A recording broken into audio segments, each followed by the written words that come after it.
Cool. Well, okay. So this is episode 1, the inaugural episode. Yeah, just be honest.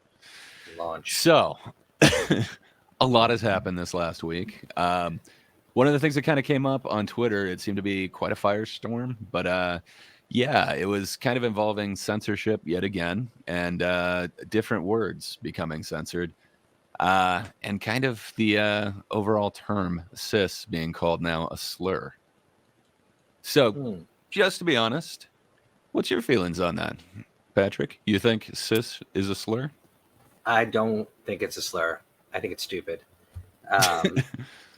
It's just completely unnecessary. I don't think it's a slur, but I think it's being used to be mean and as like a way to tease, like a retaliatory method, because it's just something to finally call straight people. And I know what cis means. I know it's Latin. I know it's I know it's a term that was coined by an actual was he a doctor? Is he a scientist?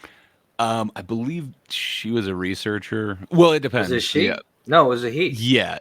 I could get to. Let's look at the etymology right now. Sorry. So its origin is Latin. It is derived from the prefix cis, meaning on the side of, as opposed to trans, meaning across from. And then there's kind of two different people who are credited with it.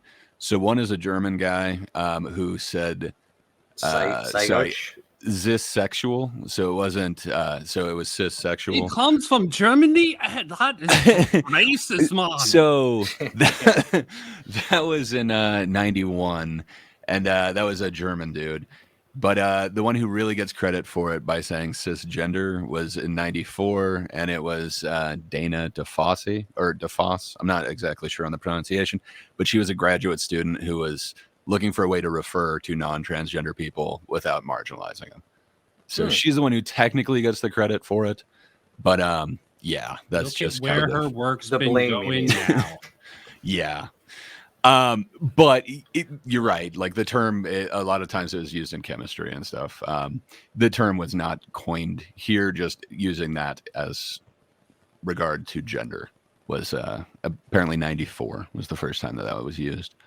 Yeah, so it's relatively new. Yeah.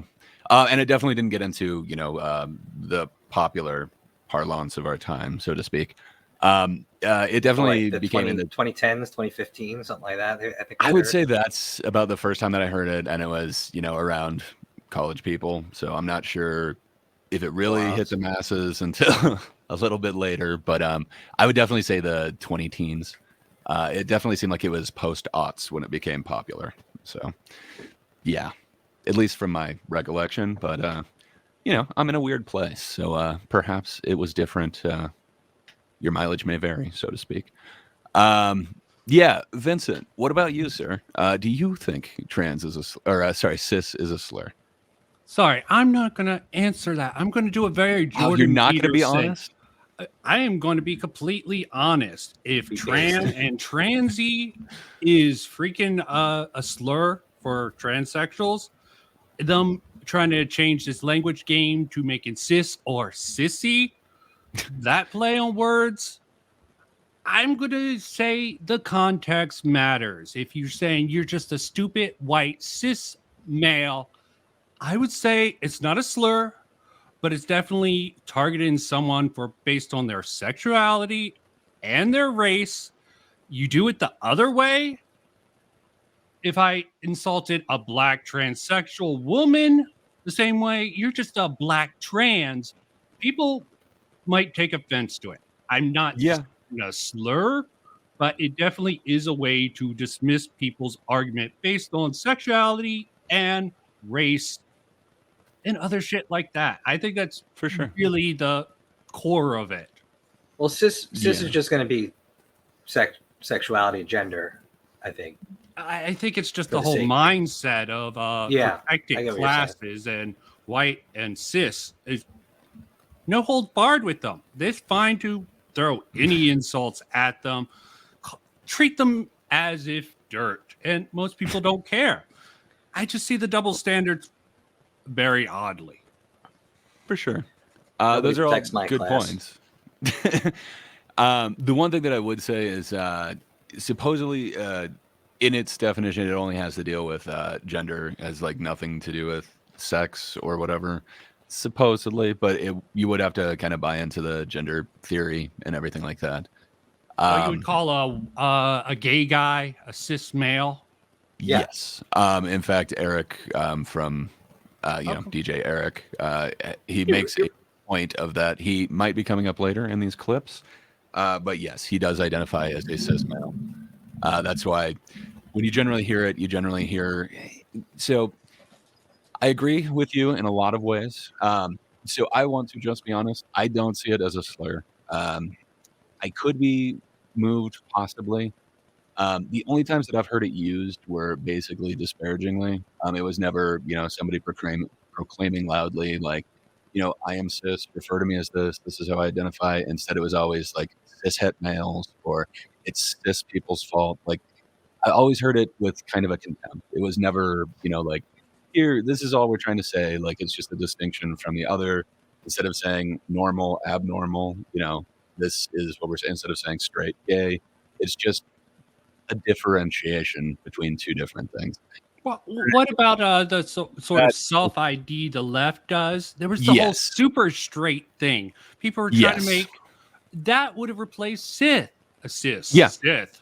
Well, so that has to do with sexuality, gay. not gender, though. Yeah, I know. So that's the whole. You're gay and cis. Okay. You're lesbian and cis. And you could be super straight and cis. Okay, let me check with you guys. Is tranny a slur? Both of you consider tranny a slur? Technically, yes. It's definitely a derogatory remark now. It kind of depends how you want to define slur. So I think cis. It's basically just it's I would slur say too. yes. Right? Okay. Well, so it kind of a slur checklist. So if you go with Collins' dictionary of slur, so it's an insulting remark that could damage someone's reputation. So, this is yet another slur on the integrity of the police. So if you're going by that definition, I would say yes, both would be slurs. Yes. But it really does kind of depend, like what kind of definition you're going with. Dictionary.com is a noun, disparaging remark or slight, quick to take offense at a slur, an ethnic slur against people of an Irish descent. And then Merriam-Webster even has a slightly different one. Insulting or disparaging remark or innuendo is their first one. Second one would be a shaming or degrading effect. So I don't know. If you're going to go like just those definitions, it seems like it would be a textbook slur. Yeah, it doesn't seem to be the way that we mainly use them. Like it's not what I want it to be. Yeah. So I hate definition Nazis myself. It's so I wouldn't say colloquially it's what we call a slur, but if you're going off the definition and you're just saying that, yeah, it is definitely a degrading remark. I haven't heard it as, just this is a good thing that you are. I'm going to call you, a hetero-y. I don't know. It doesn't come off the same as like sissy. Like the way that was kind of used, it definitely seems like it was an attack on the person who's saying, I don't wish to be identified in this way. And it does seem different. I can understand, not wanting to be labeled something that you haven't chosen for yourself. It seems like, others should be able to empathize with that too, because it seems like that's kind of the whole argument in a way. If you get back to a meta, it seems like, both sides are kind of saying, don't label me without. Okay, I don't want to derail too much, but what about the dead name situation? What your that's thoughts kind of what I about mean. That? Yeah, so that's kind of what I mean. It seems like it's a label that somebody else wants to say, like whether you're talking about the dead name or the dead sex or dead gender, whatever you want to call that. Yeah, I agree with you. It seems like that's a label or a title that somebody doesn't wish to be called, and you're imposing that upon them. And if you're going with this, definition, it does seem like it's a slur. Should anyone be banned or get some sort of correction on any platform from that? I would give a strong no, but I'm always kind of in that category. I'm much more into free speech. I do understand, they are independently owned. And there are kind of opposite examples. Like, I believe she was banned for more, and it was more like repeated behavior, but like Megan Murphy was banned for saying men aren't women, though. I don't know. That seems a true statement. Okay.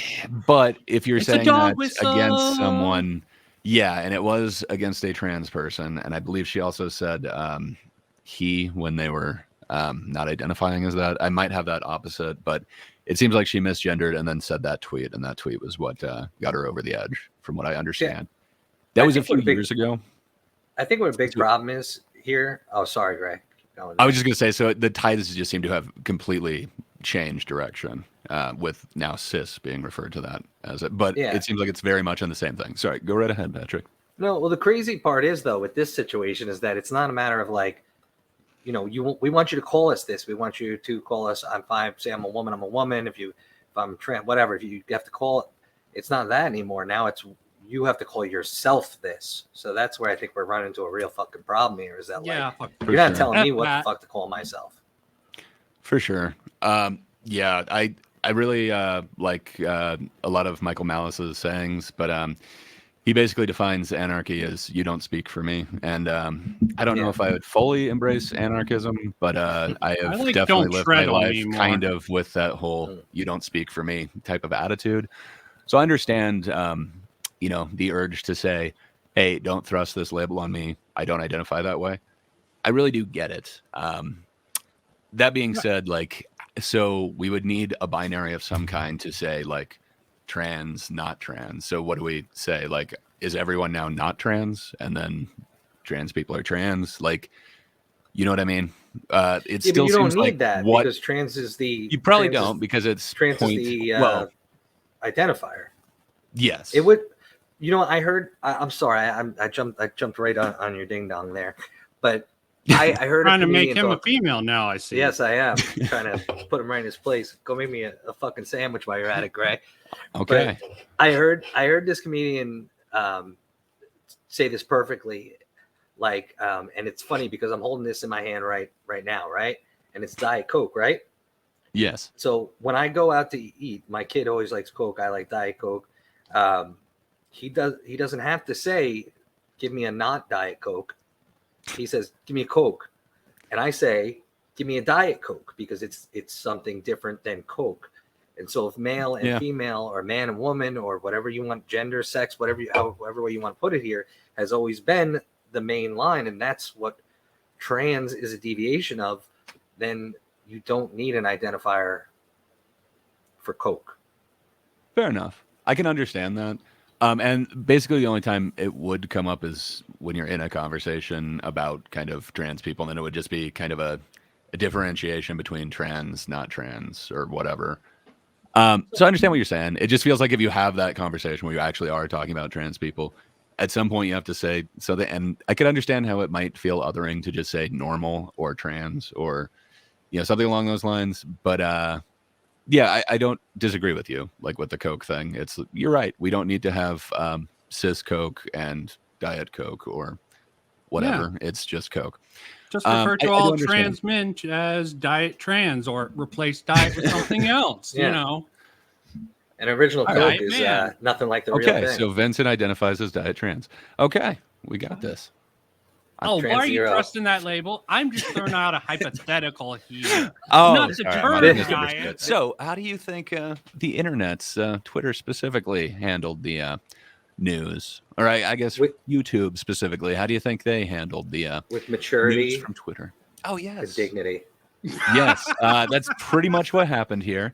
There are some actually pretty good explanations and breakdowns in this one of the entire situation. So I didn't bother to pull the tweets. But now that we've kind of given our opinion, let's see how the internet reacted. Twitter's thin-skinned idiot owner just announced a new policy that once again proves that he never actually cared about freedom of speech. But unfortunately for him, the move this time was so absurd that it blew up in his big stupid face almost immediately. So it started when a bigot with an anti-trans newsletter called Transparency whined on Twitter about being called cis, and unless he's trans, that's just objectively correct, but nevertheless, he writes, yesterday, after posting a tweet saying that I reject the word cis and don't wish to be called it, I receive a slew of messages from trans activists calling me sissy and telling me that I am cis, whether or not I like it. Just imagine if the roles were reversed. You poor thing. It sounds like you've been traumatized. I would definitely say that. You're a victim. Sorry. So it seems like there's very, very little empathy there. He could mention, here's what is happening when it was reversed, and it has been reversed. I don't know, just that Megan Murphy thing, just saying like men aren't women though, and then being banned. I don't know. It feels like, that is somebody else giving a label to somebody else that they do not wish to have. Yeah. And so they're getting banned, or at least being told that that is hate speech, and a repeated pattern of it would call for some sort of interaction, like whether it's a short-term suspension or a ban.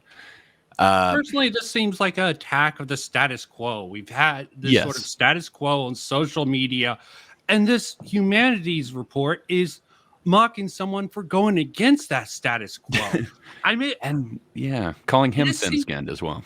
Yeah, I mean, they're taking the Chad Alpha move from the right wingers here and say, you just need to pull yourself up by your bootstraps and just take your insults like a man. Well, I mean, it would be nice if you would, you could just shut up about it. That's shut up and just be insulted. I love when people say that. Just shut up about it. Well. It's the fucking internet. Like, yeah, come on. They can't. And do we know if Elon was totally serious with his jokes? Because Elon is autistic and he does freaking troll. I mean, so that kind of does come up as well. I think there is a problem with that on the internet. James Lindsay, even Elon Musk. I don't know if to take their tweets seriously or not. Yeah, exactly. I'm not sure either on his intent, but I kind of got that sensation that it was like just dropping a grenade in the middle of a room, and he just, because it you can't bring this up without bringing up the whole argument of, do you have to call trans people something? You don't have to respect it. You do have to respect it. It brings up that whole argument because if people on the cis end are going to say, I don't want to be called that, you have to respect what I want to be called, then it really sets up a good argument for, you have to respect what I want to be called too. So I kind of felt like that's what he was doing. Like everybody on one side took it as like, oh, how dare he stand up for these, gender normative assholes. And it's really, he was like, here, I'll throw you a bone. But I don't think they saw it. And they're like, this piece of shit. But there were some subsequent tweets which kind of imply that he might be taking this a little seriously. It doesn't seem to be just a single joke. Oh, really? But let's keep Hold watching. on one sec. Okay. Yes, sir. Sorry, I just wanted to bring up, remember Anna Kasparian of the Young Turks? I probably butchered her last name, but she didn't want to be considered a person with a uterus. And their whole little leftist mafia podcast sort of roasted her for this. And personally, this just seems very hypocritical, and very much can't so. Have a dissenting view, even if you're on the left. Yeah, it seems like you'd want to be consistent with the whole self-ID thing. I understand this is a slightly different category where the only time it, in theory, would come up is when you're talking about like a trans issue, for instance. But still, it is, a self-label, and it seems like that was their whole argument before, that she can't care about her self-label. But yeah, it's definitely not consistent. I should have grabbed some of those clips, but good callback. Actually, unironically just said, imagine if the roles were reversed. Excuse me? As if trans people aren't dead named and misgendered all the time on this platform? The lack of self-awareness from some of these conservatives is astounding, honestly. But where's the awareness that the conservatives or whoever is pushing this is wanting the exact same thing? Like, hey, if they can't be dead named and that is actually, some sort of offense on this platform, I want this to be an offense too.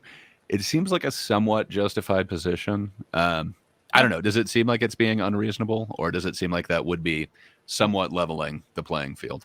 Leveling. I don't agree with the general principle, but if you're gonna have rules for thee, not for we, or whatever, how that goes. I want to butcher that statement. It's so craptastic. Everybody gets a sword and a shield.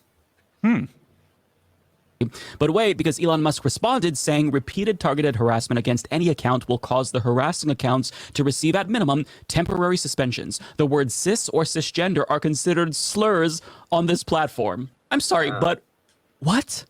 So you mean to tell me that Mr. Free Speech himself is saying you will literally be banned from his platform if you use descriptive words to objectively identify someone who isn't trans? Really? That's all it takes?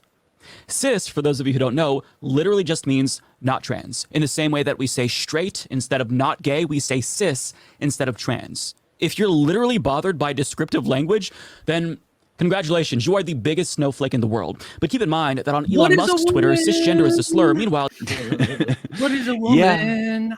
Well, you can understand that might be a little bit too high level for this conversation. We want to keep it very surface level. Okay, he just wants to dismiss that sort of question and how much of a blah blah blah that became. Oh, he's a bigot. So. They can't. These leftists can't actually define what a woman is. But these conservatives, they can't accept objective reality. It's like, okay, sorry, breaking the brain. Yeah, no, you're right, man. Because again, it's not. We're talking sex and gender and everything else. It's like a crime in some countries to flat out say like, nope, you're a biological man. You were born that way. So if I'm a cis man and that's what I am, and that's how it's described properly, then you know what? You're a biological man who has transitioned to a woman. You're not a woman. You're a trans woman, born a biological male or a biological female. They don't want that. No, it's just a matter of respect. Like, just fucking respect each other. It kind of depends. I'd like to know who the assholes are. So if someone's being an asshole, it would be nice to have the record of it out there. Like, I think Matt Walsh is horrible. Yeah. I joke about him all the time, but I think he should have free speech so I can insult his free speech. But that's just me. Sure.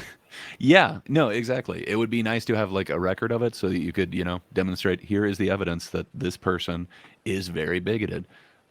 Whereas, if they get banned or whatever, you might have some history of it, but typically, all of it gets wiped away when somebody gets deleted. But yeah, in this, I guess let's keep going.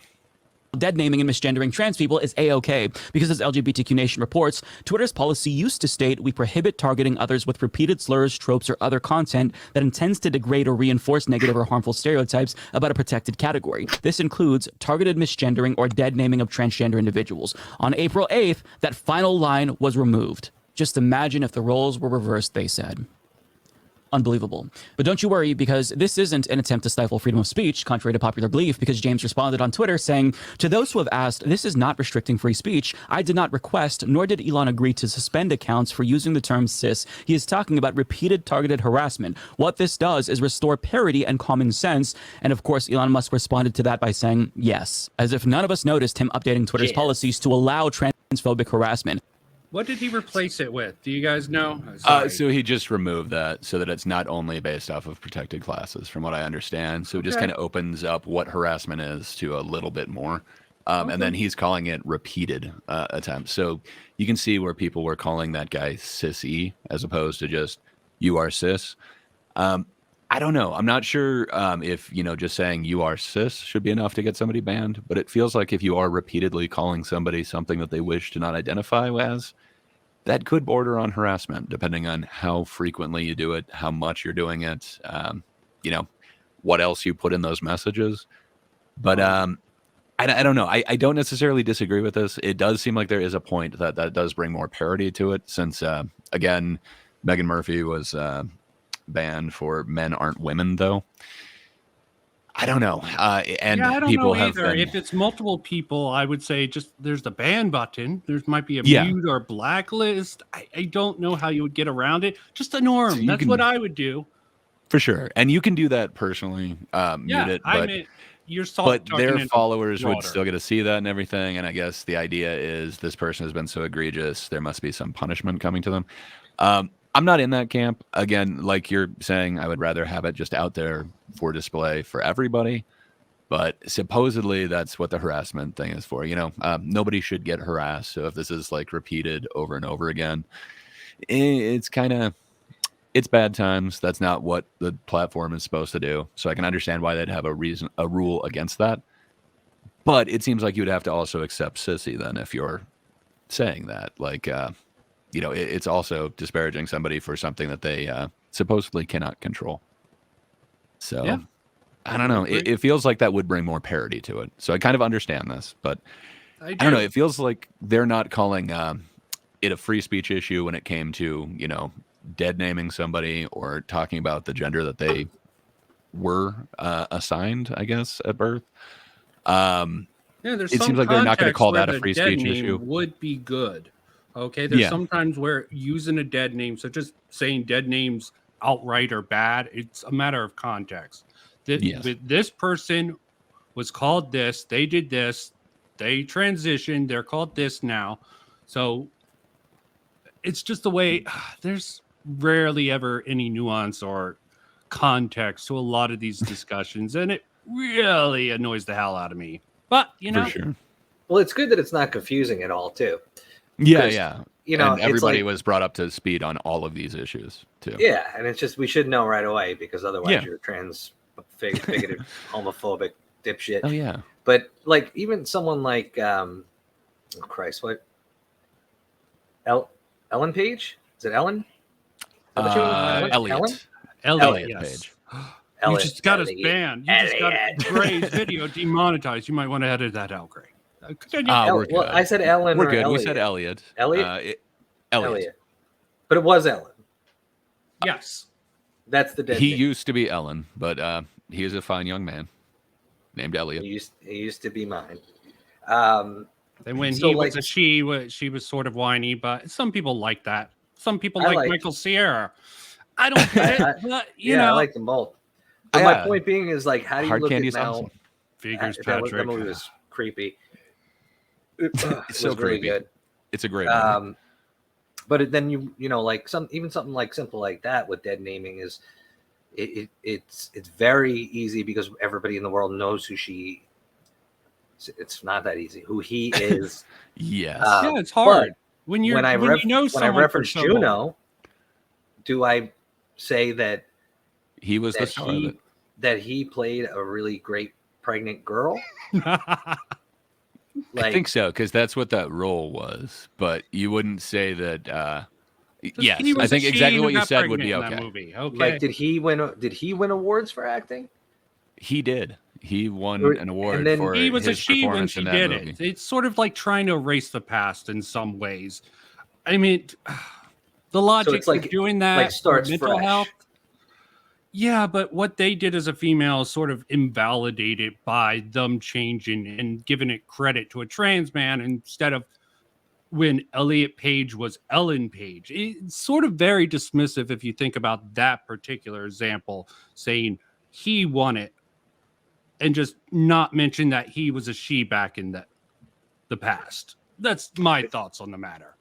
Yeah, but it changed the whole thing though, if you think about it though, because then if you're like, all right, she won, and I'm not dead naming them, so whoever's listening is gonna get their asshole in a pinch about it. I don't care, but so she won an award for acting as a pregnant woman would be much different than he did it, just simply because if a guy did it, I'd be like, wow, that's incredible. He acted as a pregnant teenage girl. That's Junior is a classic. Schwarzenegger did it like no other. Yeah.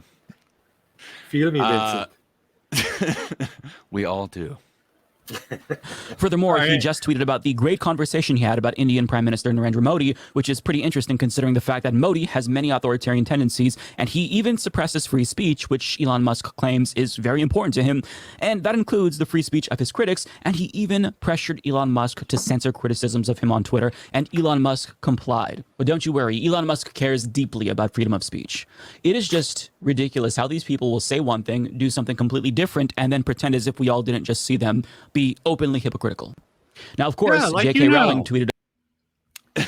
Well, they don't see their own hypocrisy, and it doesn't feel like they, see the other side of the coin. That this seems to be the same argument that, our side was using, and we were just arguing 5 minutes ago. But okay, I don't know. It just seems strange. Same thing with that whole Anna Kasparian situation.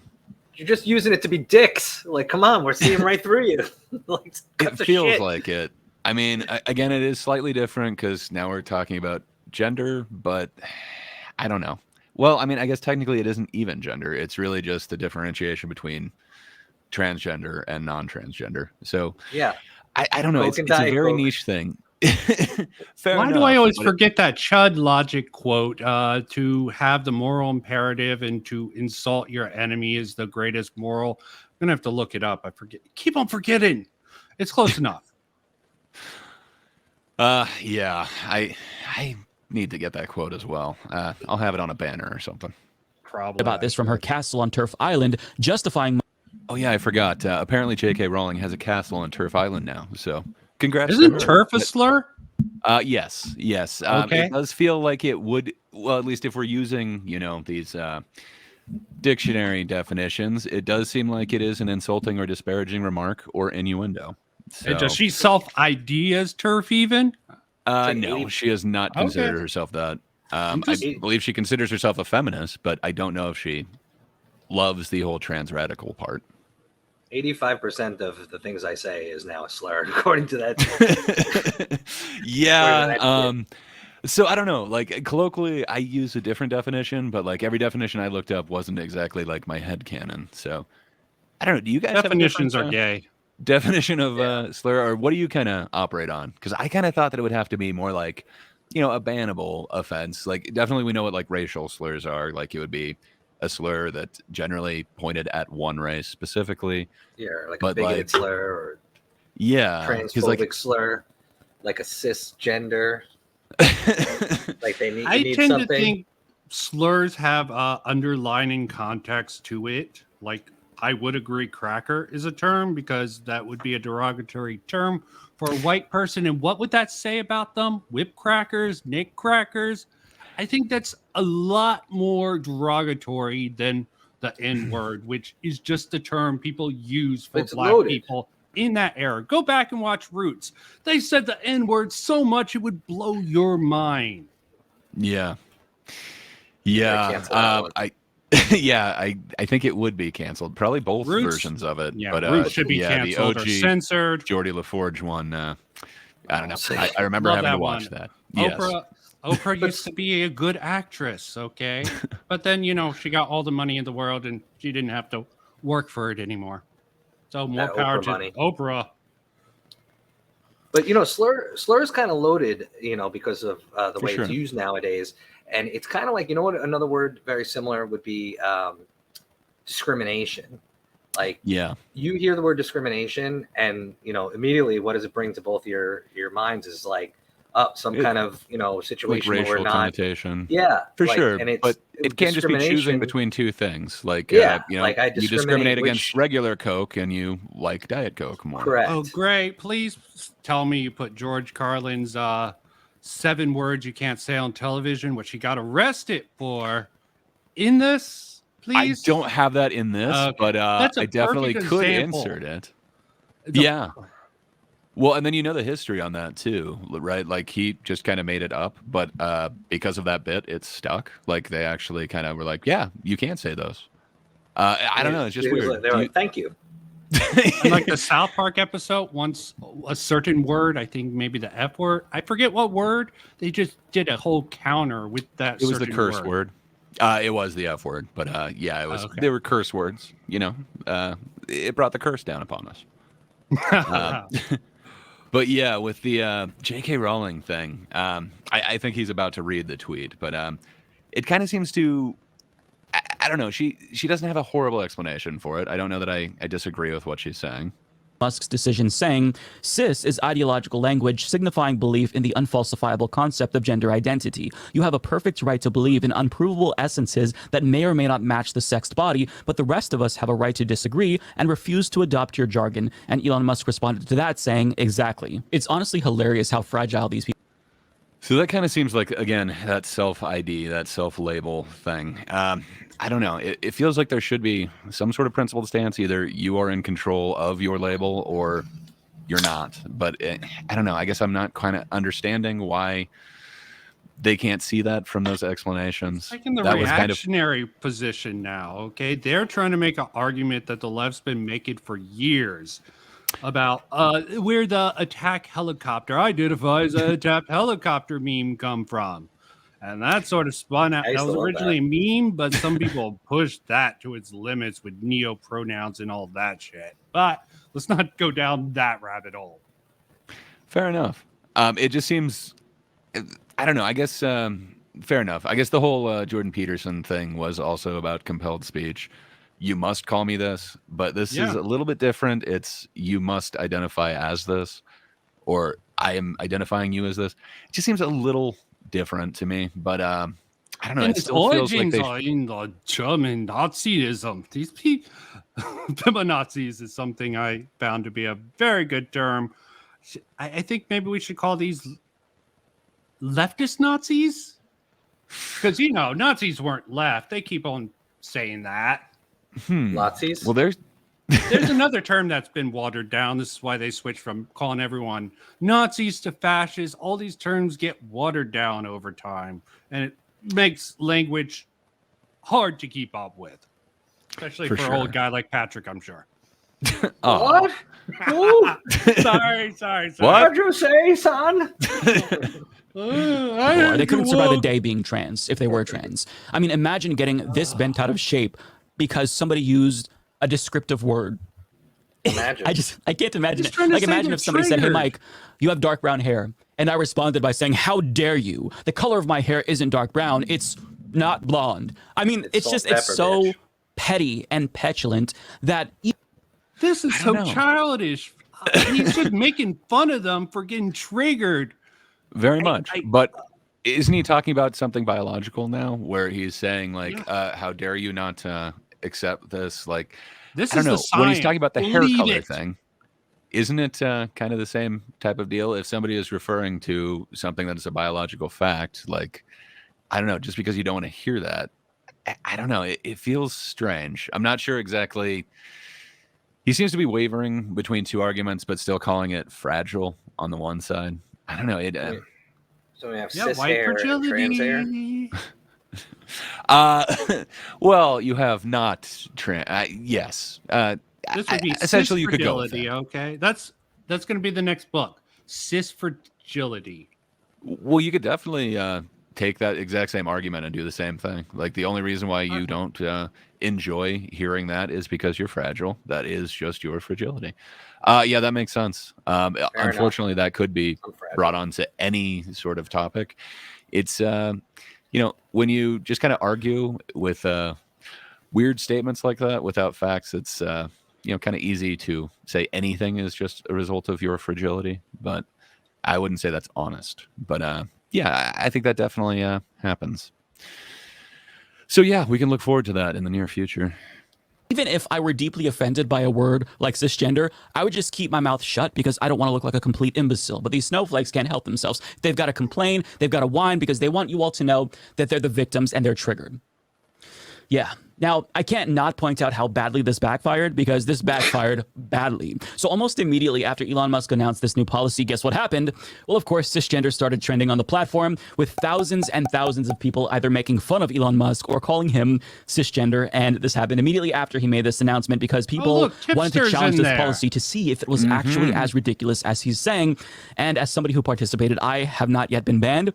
But Twitter's cisgender owner is, I guess, learning about the Streisand effect in real time. But on a serious note, Gage chimed in with a crucial point, saying using the word cisgender is now a slur and might warrant suspension, but repeated calls for genocide of trans people from countless large accounts are okay.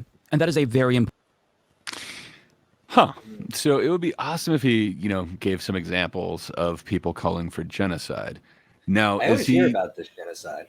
Yeah, so I know recently naming someone is a part of that genocide. It's a big conspiracy theory. You have to have a CoffeeZilla level board to sort of figure out this whole freaking genocide and how it's connected. Very conspiratorial. Is it like a metaphorical genocide? I'm joking, but I'm really legitimately asking. Do they think that? Is that a thing that? They're putting in laws to prevent it children from transgendering. That's part of the genocide. I know Michael Knowles recently had that one statement. I know it went quite viral, but it was, oh God, I wish I could remember it off the top of my head, but it was basically saying that he would like to get rid of the trans ideology, or Oh yeah. I can't remember exactly how he worded it. Talk amongst yourselves. I'm going to look it up really quick. I think it was all trans ideologies should be abolished. Yeah, that was it. Eradicated. Michael Knowles is another one of these cringe Lord for sure. Michael and Matt Walsh, and he later clarified that he didn't mean like exterminating it or anything like that. He meant the indoctrination push in education, I believe, is what he tried to clarify that as on purpose. But it doesn't exist. A really even inflammatory if it did exist, it wouldn't be a problem. And if there were all these people calling for that, I don't think that would have made such big waves when he said that. Wouldn't there have just been like, you know, a sea of like applause to that, or it just is another drop in the bucket? But it seemed to make really big waves. Other than that, I haven't heard of anyone saying that, but I've heard a lot of again, it's more of like a colloquial extermination or genocide of the trans by either dead naming or saying that, you know, we shouldn't let kids necessarily make these life-altering decisions, that alone could be genociding trans people, because essentially there might be, what do they call it, ideation, where you don't necessarily, it's not detransing, it's like desisting, sorry, where you no longer see yourself as that. It's not that you like detransition, you never actually transitioned, but a lot of the times through puberty you then desist, you don't actually follow through with the transition. So I think I've heard that called a genocide of trans as well, or an intention to get a genocide, because that would potentially stop people from transitioning. But it seems like that's an awful stretch of genocide. I feel like you'd have to bend over. Or brainwashing on any side of the aisle. Yeah. And there does seem like a big push, and anyone who pushes back on the trans activists get labeled, smeared, and just discredited. Like all these papers, they're just a homophobe or a transphobe. Why you care about their research they did? Yeah, there's only certain ones that are acceptable, for sure. I don't know. It seems like the extremes on both sides of the fucking problem. The trans activists are an extreme fucking problem, and the extreme right haters are a fucking problem. Like, you know who was one of the worst TERFs that really got linked to J.K. Rowling that really hurt her credibility? Was a TERF who had a freaking brain tumor. She was dying pretty much, and she was pissed. Oh, yeah? So she was just letting it fly?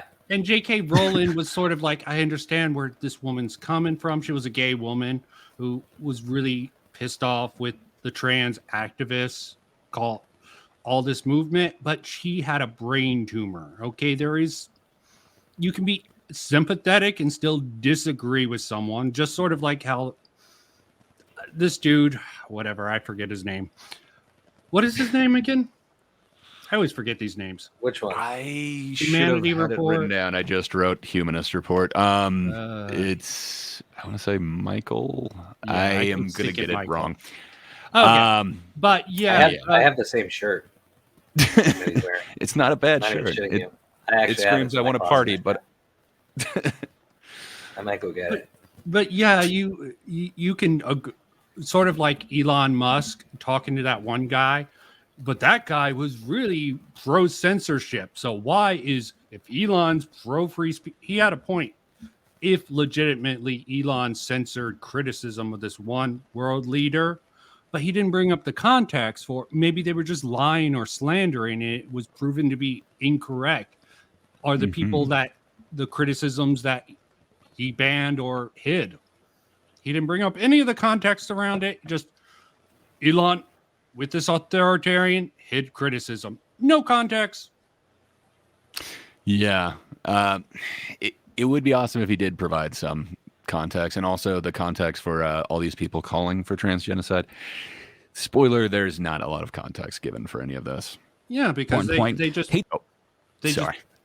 As you said, laundry list of very little details, or I like to call it Gish galloping. Okay.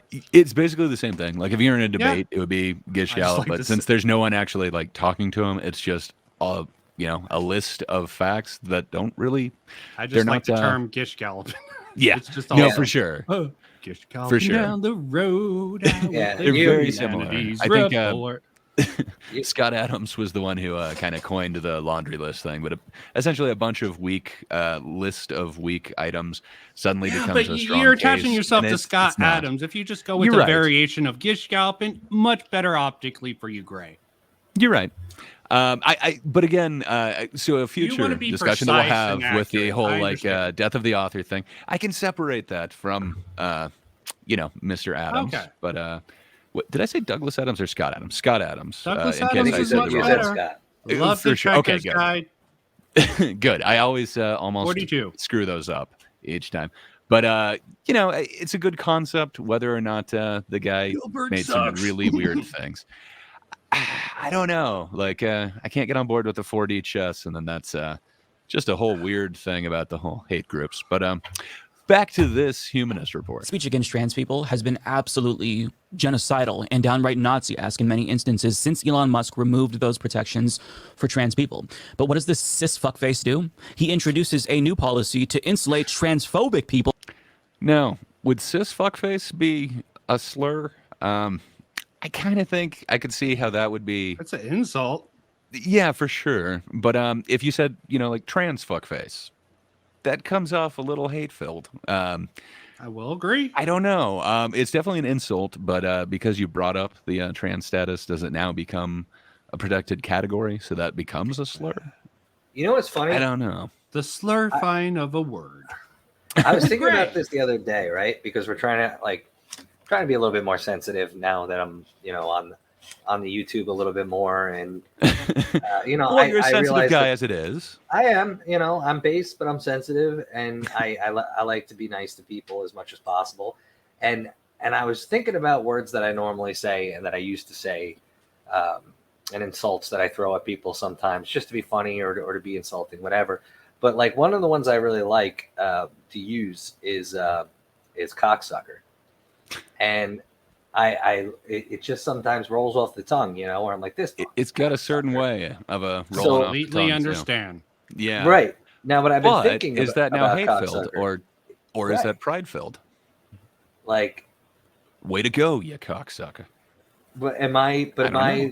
Yeah. Like, good job. This is why I like the term bootlicker. Okay, it's very neutral. Anyone can lick a boot. Anyone can suck a cock. Yeah, but there's not always a cock around. If it's a whole bunch of females in a group, it wouldn't really work. Slides. I got the cock before I got the boots. Oh, you're right. There isn't always boots around, but I do like bootlicker a lot more. Well, let's hybrid.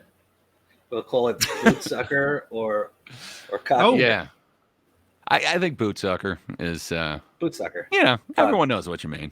New term, boot sucker. Won't Very say nice cis, term. I'll we'll start say using it. From perceived bigotry. And as of late, Elon Musk really has gone mask off when it comes to trans issues, and he's just gone full-blown fascist, even calling for doctors who provide gender-affirming care for trans youth to be jailed. Now, I think this stems from a grudge that he's holding against his own daughter, who came out as trans and wants nothing to do with Elon Musk. As LGBTQ Nation explains, Musk has amped up his public disdain of all things trans since his transgender daughter, 18 at the time, applied for a legal name change in 2022. She cited the reason for the formal request as gender identity and the fact that I no longer live with or wish to be related to my biological father in any way, shape, or form. Musk's outburst came a year to the day news of his daughter's name change request broke. So it's hard to fathom. Okay, yeah. He's just spinning this theory out of nothing. He does not substantiate anything he does in this video. It does seem like an odd coincidence that it's a year to the date from that previous thing. That could be by design, but it is very odd. Sorry to cut you off, but just spoiler, every clip I found out there seems to bring that up as well, and they seem to be jumping to that same conclusion. There's been like no statement from the daughter, there's no statement from him, but everyone is making the same tentative connection. It's a cycle of misinformation. One person quotes it, another person puts it in their article. I would like to know the source of these claims. Yeah, okay, for sure. But Sorry, man. Facts over feeling. Facts over feeling. I mean, they don't get down. I'm finding when the initial premise is flawed from the start, people just run with it, treat it like true. And that's a giant game of telephone. I really wish people who want to be respected actually starts with the source and work out from there. You don't need to put it in every video, but that's just me. It would be nice. He did kind of provide a source. He did say, that original article that had the story about the daughter, but was it an opinion piece? Story about his child. Yes. But yeah, it just her reports of not wanting to associate with him anymore, and her wanting to change her and assuming just because she turned trans that's why. There's plenty of other interpersonal problems that these people there's can no have. There's no 18-year-old kids that have ever want to like break away from their parents and do the complete opposite. I'm just lucky that I was like all fucked up, and my kids are like, I want to do well in life and not drink, because they want to do the opposite of me. So I wonder. I rebelled a ton when I was a kid, and I tried to be like the exact opposite. Hell, for like a decade, I had like either blue hair or like a mohawk. I don't know. I just wonder. I wasn't in the goth scene, but I wonder, would something like this have appealed to, I don't know, a young person trying to be different? I'm not sure. It's the new counterculture, trans instead of punk or emo or punk or goth. Trans is the new counterculture. Yeah. Gray and I were talking. I'm just saying. I'm saying before the stream. Gray and I were talking before the stream a little bit about tattoos, and I was telling him I got this piercings too. Who? Piercings too would also fall in that category. You're talking about tattoos. Sorry. Oh yeah, no, that's all right. But no, I was saying that I have this tattoo that I got when I was pretty young, and when I got it, I was about 14, and I thought it was cool as shit until I was legal enough to actually get a real nice tattoo. And by the time that I was legal enough, I was like, this is a fucking terrible idea because I regret this. But had I not gotten that tattoo and had I moved forward when I was 18, we were saying that I would have been covered in really fucking dumb tattoos. Now if we go back, if we took 18-year-old me and I've heard Adam from Sitch and Adam say this a few times, that if I was growing up, if I was 18 now, chances are I could have been very easily sucked into this lifestyle and been convinced almost that this is a great idea and it's just normal to do. It's not going to have any, I shouldn't say normal, but it's not going to have any side effects whatsoever and blah, blah, blah. My point being is 18-year-olds, 20-year-olds, teenagers, they're fucking stupid. Like, they don't have any life experience. They don't know what the fuck I'm just going to do this, no. I completely second everything that you're saying. I'm lucky that I was broke as hell as a teenager. As it is, I have like a quarter sleeve, but I would have had so many bad tattoos, and I'm sure they would have been like horrible band logos or names or something that I would have hated now. I was just into so stupid of things. I wanted to rebel against what was normal for sure. And I don't know if this is counter to what popular culture is.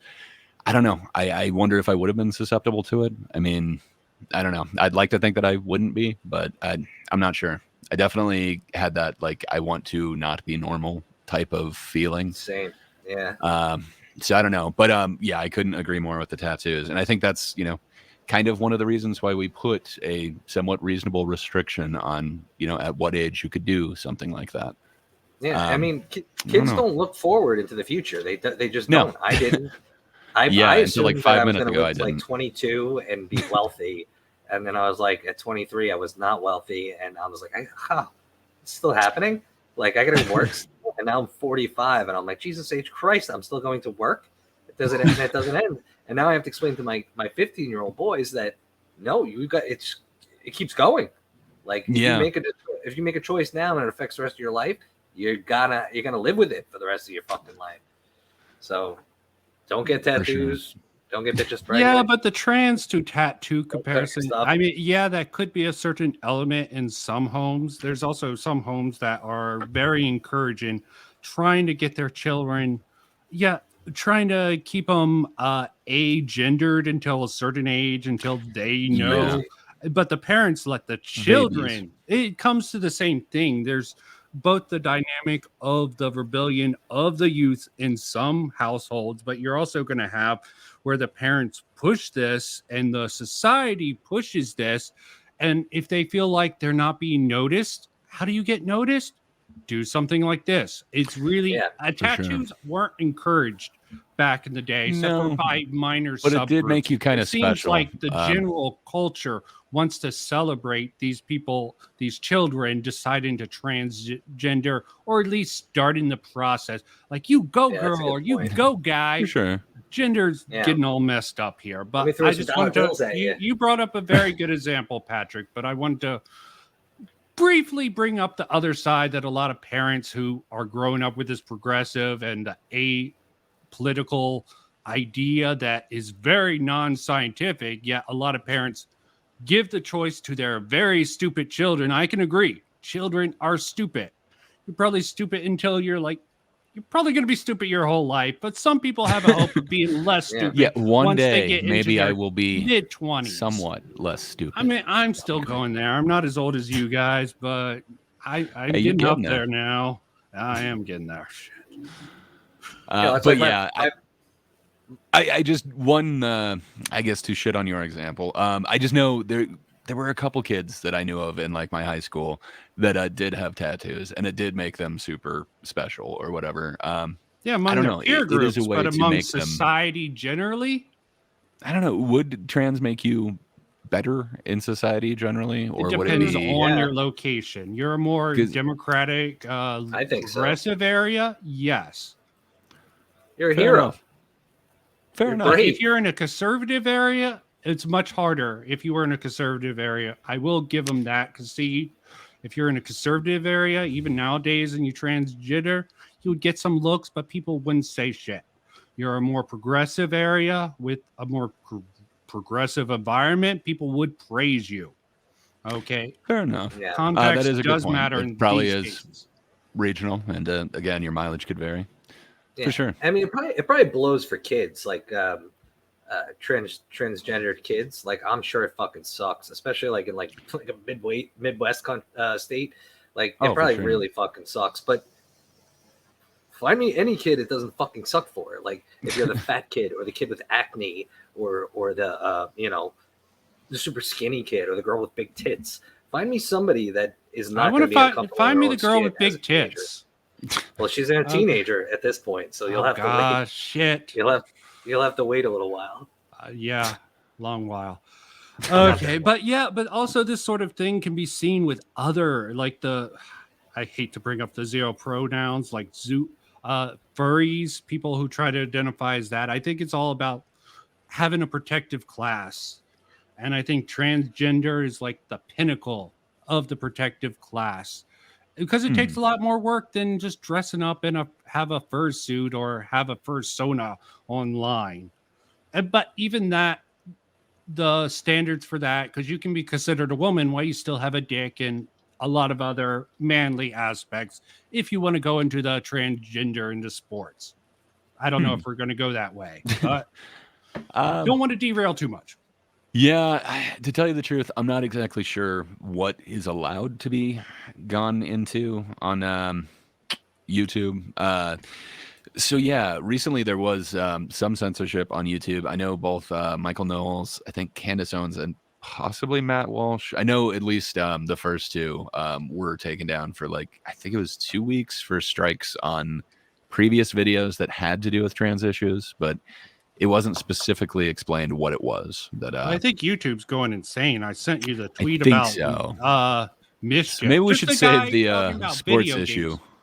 Maybe we should save the sports issue for a slightly different one in case that is what is. How much is left with this bearded fella? I believe only a couple of minutes. All right.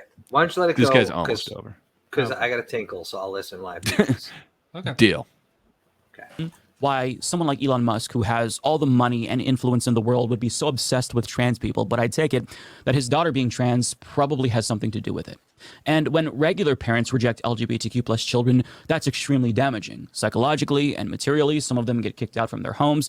But when a billionaire who controls a massive communication utility like Twitter goes anti-trans and rejects his child, he can do even more damage at the macro level than the average bigot. So it kind of seems like all of these new policy changes is some twisted attempt to get back at his daughter, but we can't prove this, right? This is all just speculation. Yeah, Either way, it's immature and it's God. sickening. And Elon Musk truly is a bad person. And I hope that an actual alternative to Twitter emerges soon, because this platform really just isn't a safe place for trans people or its allies. But there's another element to this story that I want to explore, and that... Now, this is all speculation, but he's a bad person, and this is an unsafe place. Yeah, that is completely freaking insane that you can even call him a bad person. I mean, yeah, most people are bad people, but they have the moral sort of good and bad dichotomy. What? There's not a spectrum for good to badness. You're either good or bad. Yeah. There's only a few support. spectrums, but that one's binary. I'm sorry. It's black and white. You were either good or evil. Yeah. With good and bad. Progressive, good. Conservative, bad. Everything else bad. Yeah. Yes, very much so. Yeah, it just seems like a very odd standard to me. I mean, I guess at least he did say, this is all speculation, but that seemed to be very throwaway. Agreed. And we might see someone even worse faith than that coming up very soon. Game of telephone.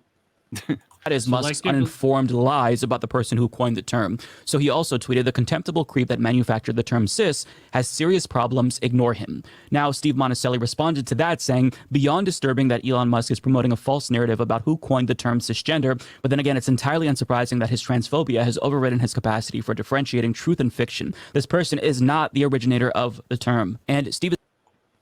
Now, I think, Patrick, you did point this out to me that that he did happen to kind of boost this tweet that had misinformation that was saying that this is the guy that originated it, and there's some pretty bad claims about that dude. Yeah. But it turns out to not be correct. Wait, what happened to Volkmar Saigosh? He's not the guy. So from what I have seen, I just grabbed this from Wikipedia, so it can be changed. But from everything that I saw everywhere else, the cisgender term itself was coined in '94 by Dana DeFosse, or I'm not sure if it's DeFosse or DeFosse, but I believe he's actually just about to describe that. The person who actually coined the term is Dana DeFosse, and she wrote an op-ed that was published by the HuffPost back in February, where she explained the origins of this word that she coined back in 1994, and also explained why it's not meant to be offensive, despite the fact that so many cisgender people take it as a slur. She writes, "It began innocently enough. I was in graduate school and was writing a paper on the health of trans adolescents. I put a post on alt.transgender to ask for views on transphobia and inclusion on the campus of the University of Minnesota. I was struggling because there did not seem to be a way to describe people who were not transgender without inescapably couching them in normalcy and making transgender identity automatically the other. I knew that in chemistry, molecules with atoms grouped on the same side are labeled with the Latin prefix cis, while molecules with atoms grouped on the opposite sides are referred to as trans, so cisgender. Although I've not yet experienced personal attacks for being associated with its creation, it is painful when people imply it was intended to hurt others. I never believed that adding the word to the lexicon caused problems. It only revealed them. Whatever the fate of the word, I feel compelled to speak out against the idea that it is hateful. It saddens me to hear that people feel harmed by the word cisgender. Is the creation of the word to blame? No. Cisgender is just the straw man. It is easier to attack a word than to address the reasons people feel intimidated by discussions of gender identity. The word is a threat because it linguistically separates biological sex from socially constructed categories of woman and man. That gender is a social construction undermines heteronormativity, critical to defending patriarchal sex roles and procreation. It is not surprising that those who have garnered dominance and privilege from traditional gender roles feel threatened and compelled to lash out. These ideas are not new, but the word cisgender repackages them in a way that is more potent and visceral. Yeah. So how many buzzwords were in that? I lost count at like 5, patriarchal, blah, blah, blah. You can definitely see which side of the aisle, she's on with that ideology, and she definitely is in the whole gender studies spectrum. But that doesn't necessarily negate, if you are going to talk about this, you are going to have to differentiate between trans and non-trans. So I don't know. Do you just say normal gender or trans? Like, why is she I understand to take the credit for want this to. anyways? She's just the Okay. first person to actually write that term out, like in a research So setting. the guy who said, I mean, this is just something recent that's come up, and they're like all deflecting. Oh, this is the woman who did it, not this guy. And I understand the misunderstanding, but as Gray said, they're deflecting, being like misinformation. This woman came up with it a few years ago. It's not this German guy who's probably a Nazi. Yeah, well, that guy's issue was that he, and I don't know enough about his studies to really pretend like I know what the fuck I'm ever talking about. But he did that pedophile thing that that Dane likes so much, where he wanted to like destigmatize the pedophiles and show that there's a difference between pedophiles that have had sex or that are predators and the ones that just have the thoughts and so I think everybody jumps on that. And I think I'm probably wrong, but I feel like Kinsey may have done this study as well with the pedophiles. But everybody's always like, "Oh God, they advocated for pedophilia," but like these guys are sexologists. Don't you think that they would study fucking pedophilia? Like I feel like a lot of people probably studied pedophilia. Yeah, but I mean, if you're like, like have pedophiles over to your house and have them play with your kids while you go out to the grocery store. And that's what he's advocating. I'd be like, yeah, this guy's a fucking nut. Don't listen to anything about cisgender or anything else from this fella. But I just hate that's the automatic defense. Like the first thing, it's like, okay, this person coined this person came up with this term. And the first thing we all do is like, all right, let's find out the worst fucking shit this person has represented. Yeah, it's just like, what does that matter if what they're talking about is a concept that you can actually engage with? Like, right? Like, I don't know. I'm sure there was Nazi scientists that came up with things that have benefited the world that are good. A lot of them think did that's with actually NASA proven. A lot of good stuff came from the horrors of the Nazis because they had no ethics. They would do whatever hell they want. Which kind of gets to some of those studies, like the one that we may or may not have already edited out that we kind of talked about, the Dr. Money studies. His methodology would be considered very, I don't know. I don't believe you'd be allowed to do what he did today. I think there might be more interference with that. So I don't know. And then you get to like, animal testing and stuff. Like, I don't know. There's some really good information you could get from really bad situations. And I guess there's like an ethical line you need to decide, can we cross that to get the actual information? But I don't know. I guess like, that might be a whole episode some other time. He was always like, money for nothing, chicks for free. That was his money thing, right? I think, yes. Yeah, I'm pretty sure that was the one. So this is a classic case of those at the tippy top of the social hierarchy feeling oppressed that others are getting equal rights, right? Nobody's usurping anybody. Trans people are asking for equality, and bigots who are denying them equality think that them getting equal rights and equal treatment is them being oppressed. It's a tale as old as time, but I wish that I could read you more from that article, but it's very, very long. It's a really thoughtful piece. I'll link to that down below if you want to read the full thing. But what she says here perfectly explains, in my opinion, the backlash. Words like cisgender prevent bigots from otherizing people who they've already deemed abnormal. And the words... But doesn't the mere term itself otherize? Isn't it saying the distinction between the two? It does create a dividing line. There's cis people and trans people in the environment. That is a dividing line. It just seems very strange to be like, you're a bigot if you're not using this one term and you're trying to differentiate a difference between the... I don't know. It seems weird. I guess I don't understand the otherizing. It's the control of language. Okay. Yeah. Language. A lot of things are about control of language. Those who control the language, in essence, societally wise, can control people's mind and how they think. But it's a slow, gradual process or a very authoritarian process. Big Brother, 1984. Great book. Horrible, horrible world to live in.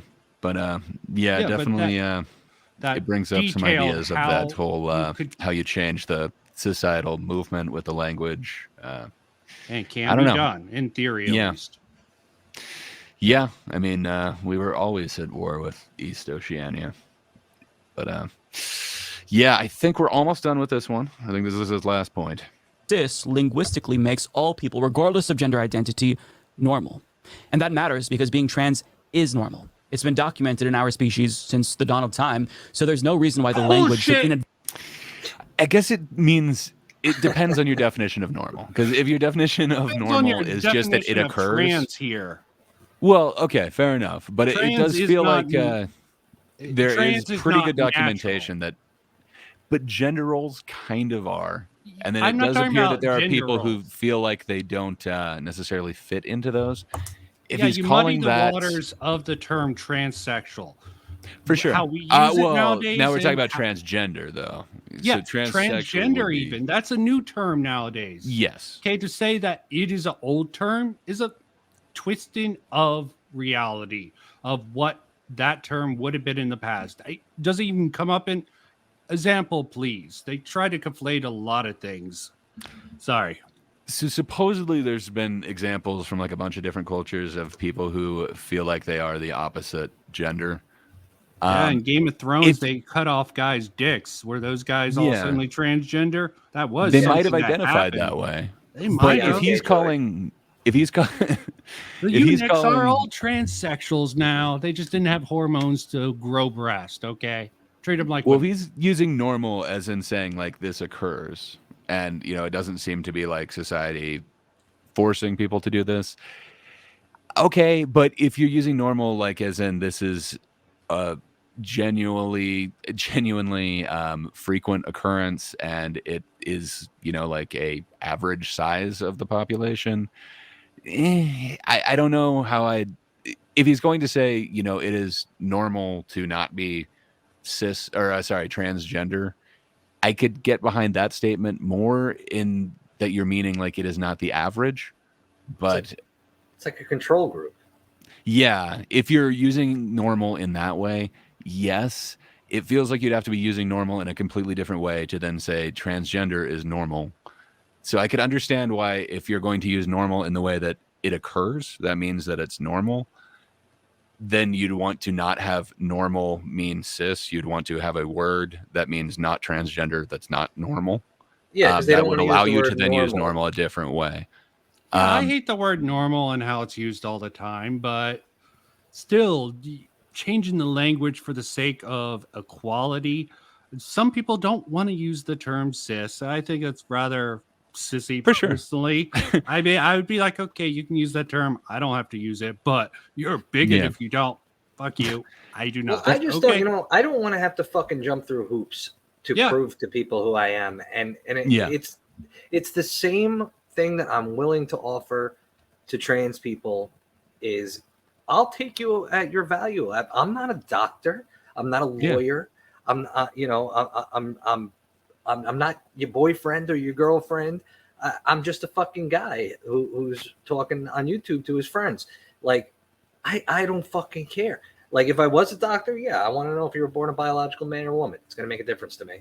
But I mean, it's really just all bullshit at this point. It's like, I'm not going to disagree. Every fucking word we use has to be completely loaded to the point of insanity, where we have to come up with a different word for normal because they don't want normal, because normal would mean they're not normal then. But you know, all these words we're are not just using the word normal. It's like, you know, so you're cis. Like, fucking call me whatever. I don't fucking care, but don't expect me to call myself that. Don't expect me to respond to it. Like, do whatever you fucking want. Yes, all these things are just social contracts, social constructs, blah, blah, blah. But let's create some more social constructs to just muddy the waters of all the really established social contracts. They should be... See, I can get with the gender abolish, just try to get rid of all this shit. I can understand them better than I can understand these people saying, oh, we need to come up with all these new labels. Okay. It's not helpful for social dynamics in general public, because you get the sort of control the narrative. You have to use this. If not, you're a bigot. And that's been established. Rather, it's just really some mind games and especially language games. But that's about YouTube, where a lot of people are practicing different forms of rhetoric to sort of get people on their sides and to get their support. You see this bullshit everywhere. It's not just with politics. There's a lot of language games. Well, this platform is really big on that, but Twitter I think too. it can be fun, but to take them seriously is where I'm like, oh God, you're hurting my head. So it is hard to understand a lot of this, and going back to my first appearance ever with our best friends there, Bob and Dane. Like, it's fucking hard. Friends of the show. Friends of the show. It's hard to just jump right in and fucking be like, okay, and then I had to go educate myself and all that. But like, did you try to invite Bob, Greg? I haven't. Not this time. You should have. You should have. Episode 2. You could, except Bob's in fucking hiding somewhere. Like, who the hell knows where that guy is? Those fucking poor bastards. He'll be back soon. They're on the run. I predict Bob will be back this week. Oh yeah, you're probably right. But you know what? I heard somebody talk about this, and it really helps me understand like the difference between the gender and sex. Now that it's like sex is your hardware, like it's your hardware, like a computer, and your gender is your software. That's how these people, I would think, see this. This is the best way to really look at it. But that's when it becomes really confusing too, because I don't want to offend anybody, but like if transsexual, which I think is a term that's still appropriate, maybe. There are still people that identify that way. Correct. So like that's pretty easy to fucking understand because that's transsexual. Like that's but transgender not so much because it's like it's just there's no real cues to say like you could just be transgender.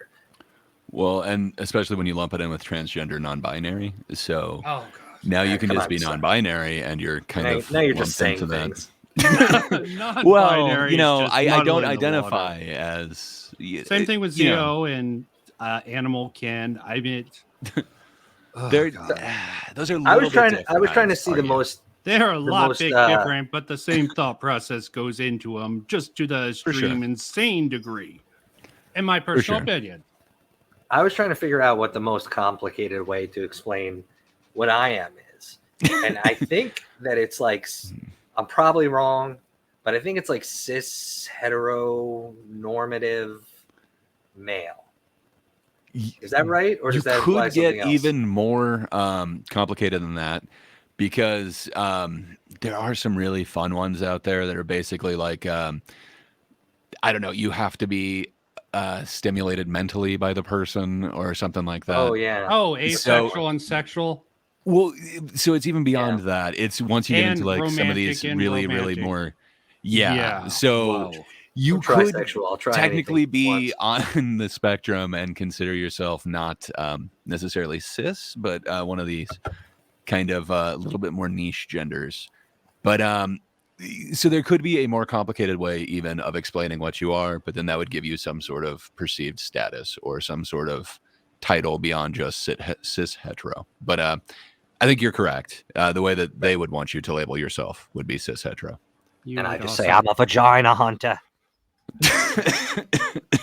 I like metrosexual. Whatever happened to metrosexual? So you don't identify as whatever. You're instead metro. Yeah, that one kind of went the way of the dodo, but you can bring it back. I believe in you, Vincent.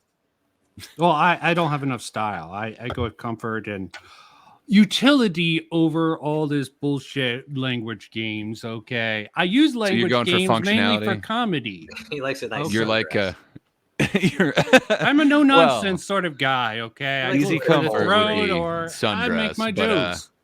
Ease of access or like functionality might be like cargo pants and like a fishing vest or something. Just so many pockets. Not fishing vest. When someone tries to stab me with a pen, I need at least a good cotton T-shirt. If you went with silk, supposedly it could like stop an arrow. Silk's You'd good, but it's too fancy for me. Hoity-toity silk. I can't afford man. Well, yeah, if I wanted to go to metro style. I can't handle this silk on my nipples. Hey, come on, man! Prince did it. You think that he was? Come on, you could pull off a Prince, right? Do that weird leather chaps. Okay. There's one episode where Ross has the leather pants, and that turns out fun. Trying to do something different with the leather pants. Leather pants. Hey, I mean, if you want to do the silk with the leather pants, it might work for you. You know, test it out, man. Yeah, that's a look. Currently suggest that a certain portion of humans are abnormal just because they have a gender identity that isn't as common as the rest of the species. But language constantly changes, and she even mentioned. So I should have looked it up, but I think when do any of you know the status of how many identify as trans off the top of your head? No, it's just I know it's skyrocketed in recent years, but it's like No, it has a too, point something, like 0.2 or probably even less than that. But yeah, what's with the abnormal? Okay, the weird label being something bad. Okay, I mean, as I said, I just hate the term normal. Everyone has a different normal, so saying something's abnormal, just I don't get it. Okay, everyone's different. Everyone has a different normal. Society has a Overton window of what is considered normal. We should just be like, okay, there should be a acceptable range outside that normal. Then we have just the deviants who are just way off, like pedophiles. And I guess it depends on how you're using normal. If you're using it as like, I don't know. I guess it would be, instead of descriptive, it would be like prescriptive. But I don't know. So from what I just looked up, so the number that I had in my head, I thought I remembered it was like 6% was the highest number that I'd seen. When I just Googled it, it was saying 5% identify as trans. So that even seems a bit high. I bet that would include like the non-binary. But yeah, I believe those numbers do. Even then, I don't know. What would you call it if 95% don't identify as that? So what would you use to identify that 95%? At least the majority. So do you say majority? Apparently. So I don't know. It just seems kind of strange. You know, like for some things, the normal would be at least, I'd say at least 95% would definitely be normal. Hell, anything over. I mean, I might be able to pursue if it's down in the low 50s. You know, like 51 or 52, like if it seems like a solid, is it really almost a solid spit. Kind of like the abortion debate. I believe that is about like either every time they pull it, it seems to be somewhere around like 52, 48 or vice versa. But somewhere in that thing, it's like, I don't know. I thought that it to me seems like a divisive one. I don't think there's a normal position on that. I think, you know, it seems to be about a split position. Sorry for interrupting you. You were recently like 70 to 75%. Well, I had a thought recently. If you ask someone, is killing babies okay? Ask you two guys, is killing babies okay? I think most people say, almost everybody would say no. Then you're like, okay, then abortion's wrong. Well, that's different. Yeah, because it would have to depend on where you actually say a baby. It's language and definitional games, okay? Yeah, I am like actually pro-choice. I'm pro-choice, but that's more about the nuance of all this. There's a lot of factors. But if you just said, if someone's like, yeah, baby killing's fine, you would think they're weird and psychotic. Yeah, there was a really, really bad faith abortion debate, Destiny and a couple people on the Whatever podcast, but it was really hard to watch. There is a way that, you know, you could have a nuanced conversation about that, but that one seems like it's an issue as long as it's been an issue. I'm guessing? It seems, yes. And they work for organizations that are life, so it's kind of, they're very dug in ideologically, so they are not willing to engage, and it's very infuriating. Oh, that's a lot of people. It seems to be an issue. Sorry, go right ahead, Patrick. I like the when people are like the C-section. Oh, well, that's an abortion. C-section is an abortion. Look it up. It means abortion. And I think it means I think it means voluntary, like, or involuntary abortion. I think is like the actual technical medical term. But it's clearly not the same fucking thing because, you know, afterwards one of them is alive. C-section is just how you get the baby out in case. But the medical terminology is abortion. But it's like there's some kind of thing, like it's like I have to look it up. It's like language games. Involuntary. Yeah. Well, that's the whole thing. It's the language game. So like, you know, abortion or C-section is abortion, so it's still abortion, and normal is not. No, that's not, because that's not right. But you have to deal with cis because you are cis. Yeah, it's but fuck, out of here. That's what I was trying to get at in a weird way was so why I brought up the abortion thing. It seems to be like a very divisive one. And, I totally respect your opinions on it, Vincent. I think I'm a little bit more in the pro-life camp than you. But I feel like, we could actually have a discussion about it. Like we're not ideologically dug in and would not like hear the other side out. I feel like that's usually what happens in that type of debate. Yeah, they don't actually hear the words. They filter it through their own cognitive distortion of the world. But it's a very divisive issue. Like that one usually is very changing, but it's right around 50%. Where this apparently 5% identify as trans, and that's the high end of like everything that I can see. And that number was from June of 2022. So I don't know. I'm not sure if there's a more recent one, but this would be 95 to 5%. Like, I don't know. In this, I would say that there is a normal position in that. But I could understand not wanting to call the opposite abnormal. So fair enough, but it feels like you're essentially making just a nerfed version of the same thing by saying cis, because that would again represent 95%. Making enemies. Cis is the natural state of humans. You have to literally physically transgender. You have to introduce chemicals and surgery. Unless it's just socially, then that's a completely different issue. This is probably why you got 5% with transgenders. Yeah, and then I don't know if social issues would be as big of a deal if life isn't so comfortable. Like if you had to worry more about your survival, does it matter how you present to people around you? It's probably a more modern problem as well. Yeah, but it's first world problems first. And that's on LGBTQ plus people. Sorry, I was just going to say, I don't know if this is factual or not. Supposedly one of the problems in ancient Greece and Roman society was their fussing about all these gender issues. Yeah, I've definitely heard that. I've never looked into it too, I don't know, thoroughly. I've just kind of heard the claim and was like, is that true? I know there was a lot of weird stuff going on that, you do hear about, like the parties and circus and everything. Yeah. And then the whole like crossing of the Rubicon. So I don't know. There were a bunch of events supposedly. It might have been a factor, but I'm guessing everything happens for multiple reasons. But I'm not sure on that. Do you have any extensive knowledge on that? I don't have any extensive. I just wanted to bring up that issue, the first world problems, that they aren't concerned about survival. They're considering luxury.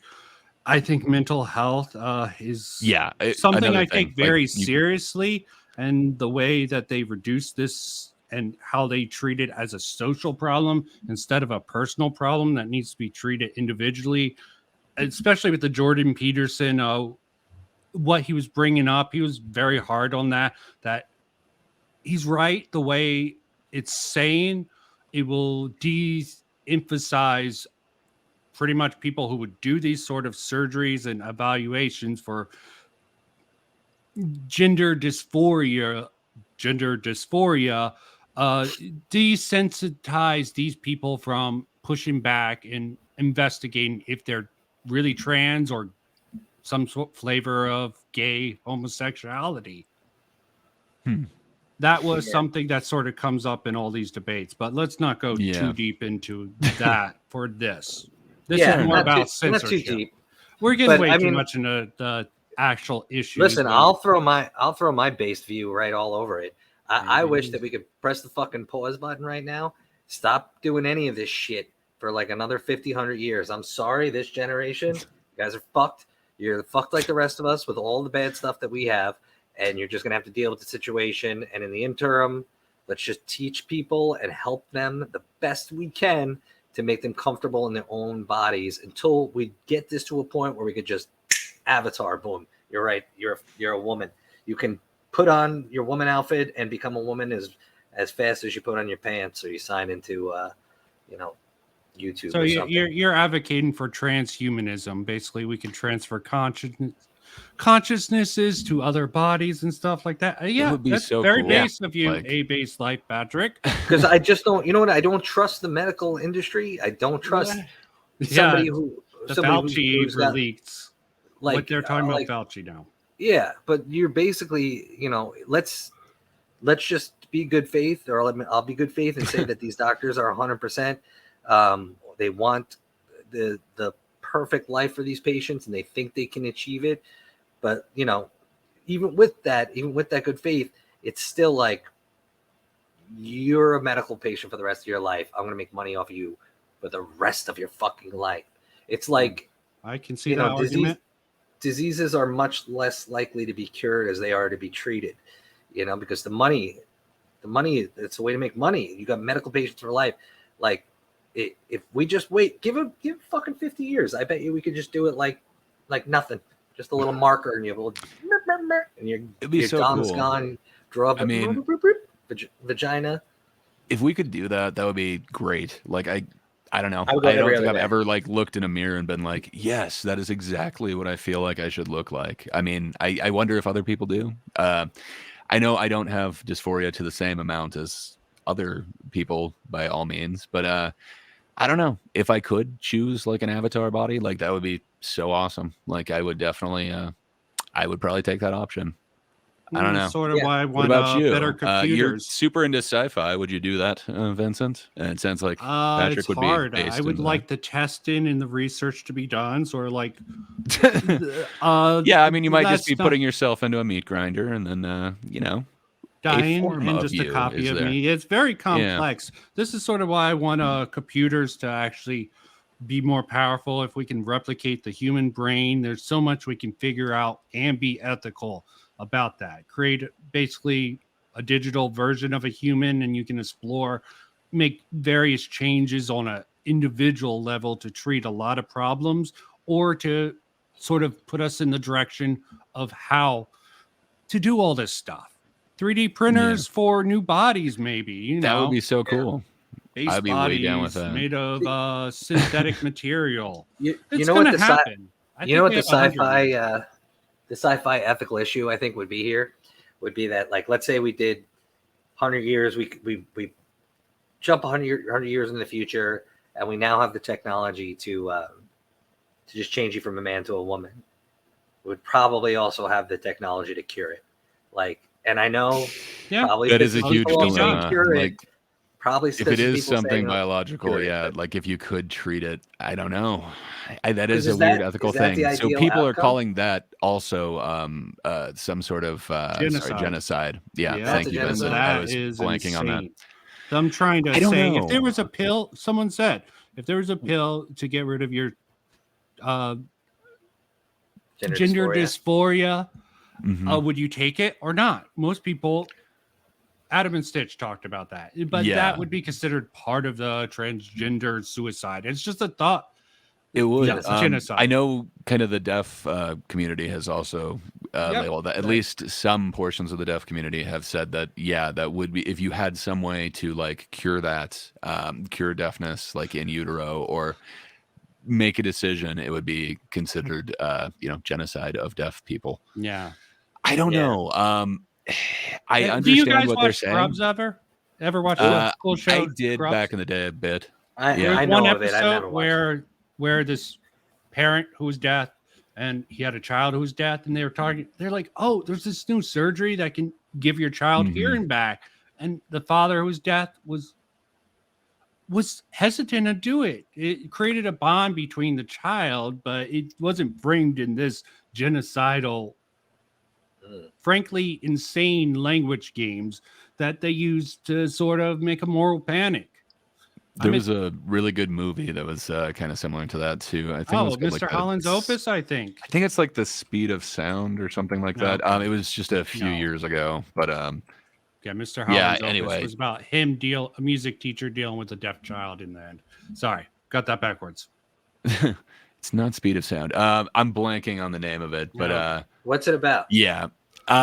Basically a musician, a drummer, starts going deaf, and he gets accepted okay. into Yeah, a I've seen deaf previews community, for but it. then he can get the cochlear implant, and that community is kind of against it because they're kind of it's the kid. they It's the taught him to kid do from sign. Venom, right? I believe so. I believe he's. I can't remember actually. The bad guy from It's from a Venom. couple years ago, but anyway, it's like a dramatized version of what you're saying as well, and it is weird. I can get the idea behind that. If you're a part of a community and there could be a medical way to stop that community, The Cure. I don't know. Well, that's the thing. Now, are you calling like the community something that is that like a an disease? ailment? Is there something wrong with me? So I can kind of get the I'm notion. willing to bite that bullet. Why won't anyone just bite the bullet sometimes on this shit? They won't. Sorry. But almost everything is, like a chemical reaction in the brain. So like, could you also cure, somebody having anger? Like, would that be now considered like a disease if you could somehow? That's a Brave New World sort of issue, the pill. You're right, but where does it kind of stop?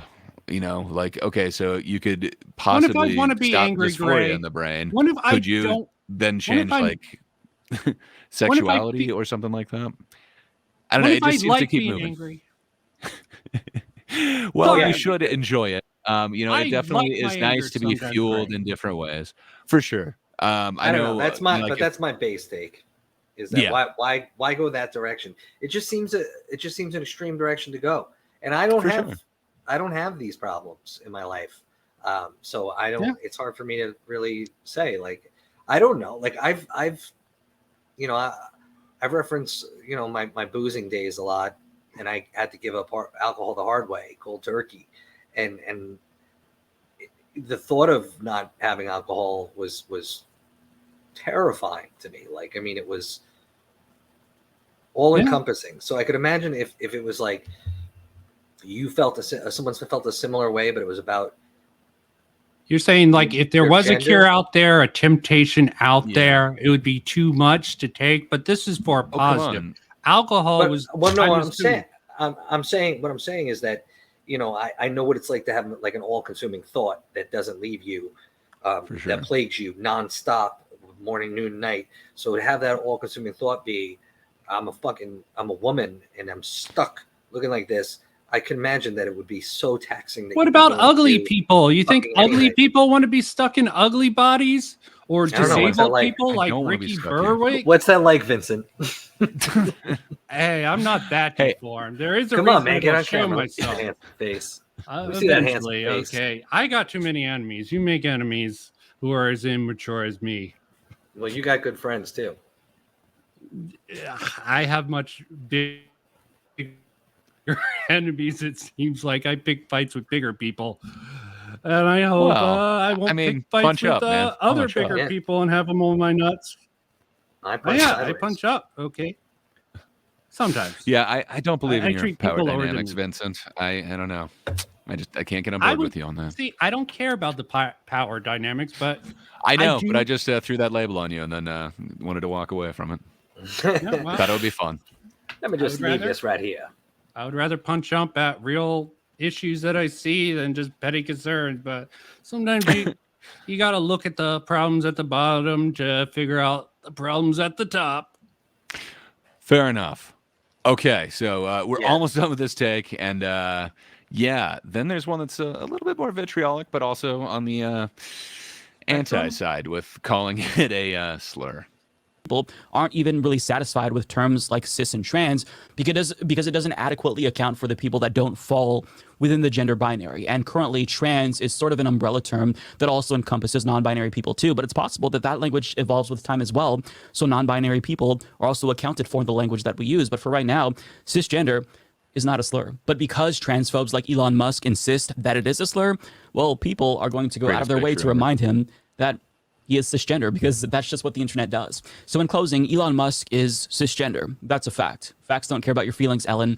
But he's also a moron and a bigoted piece of shit and a crybaby. And there's so many more descriptive words that I could think of when it comes to Elon Musk, but we'll just end the video there so we're not here all day.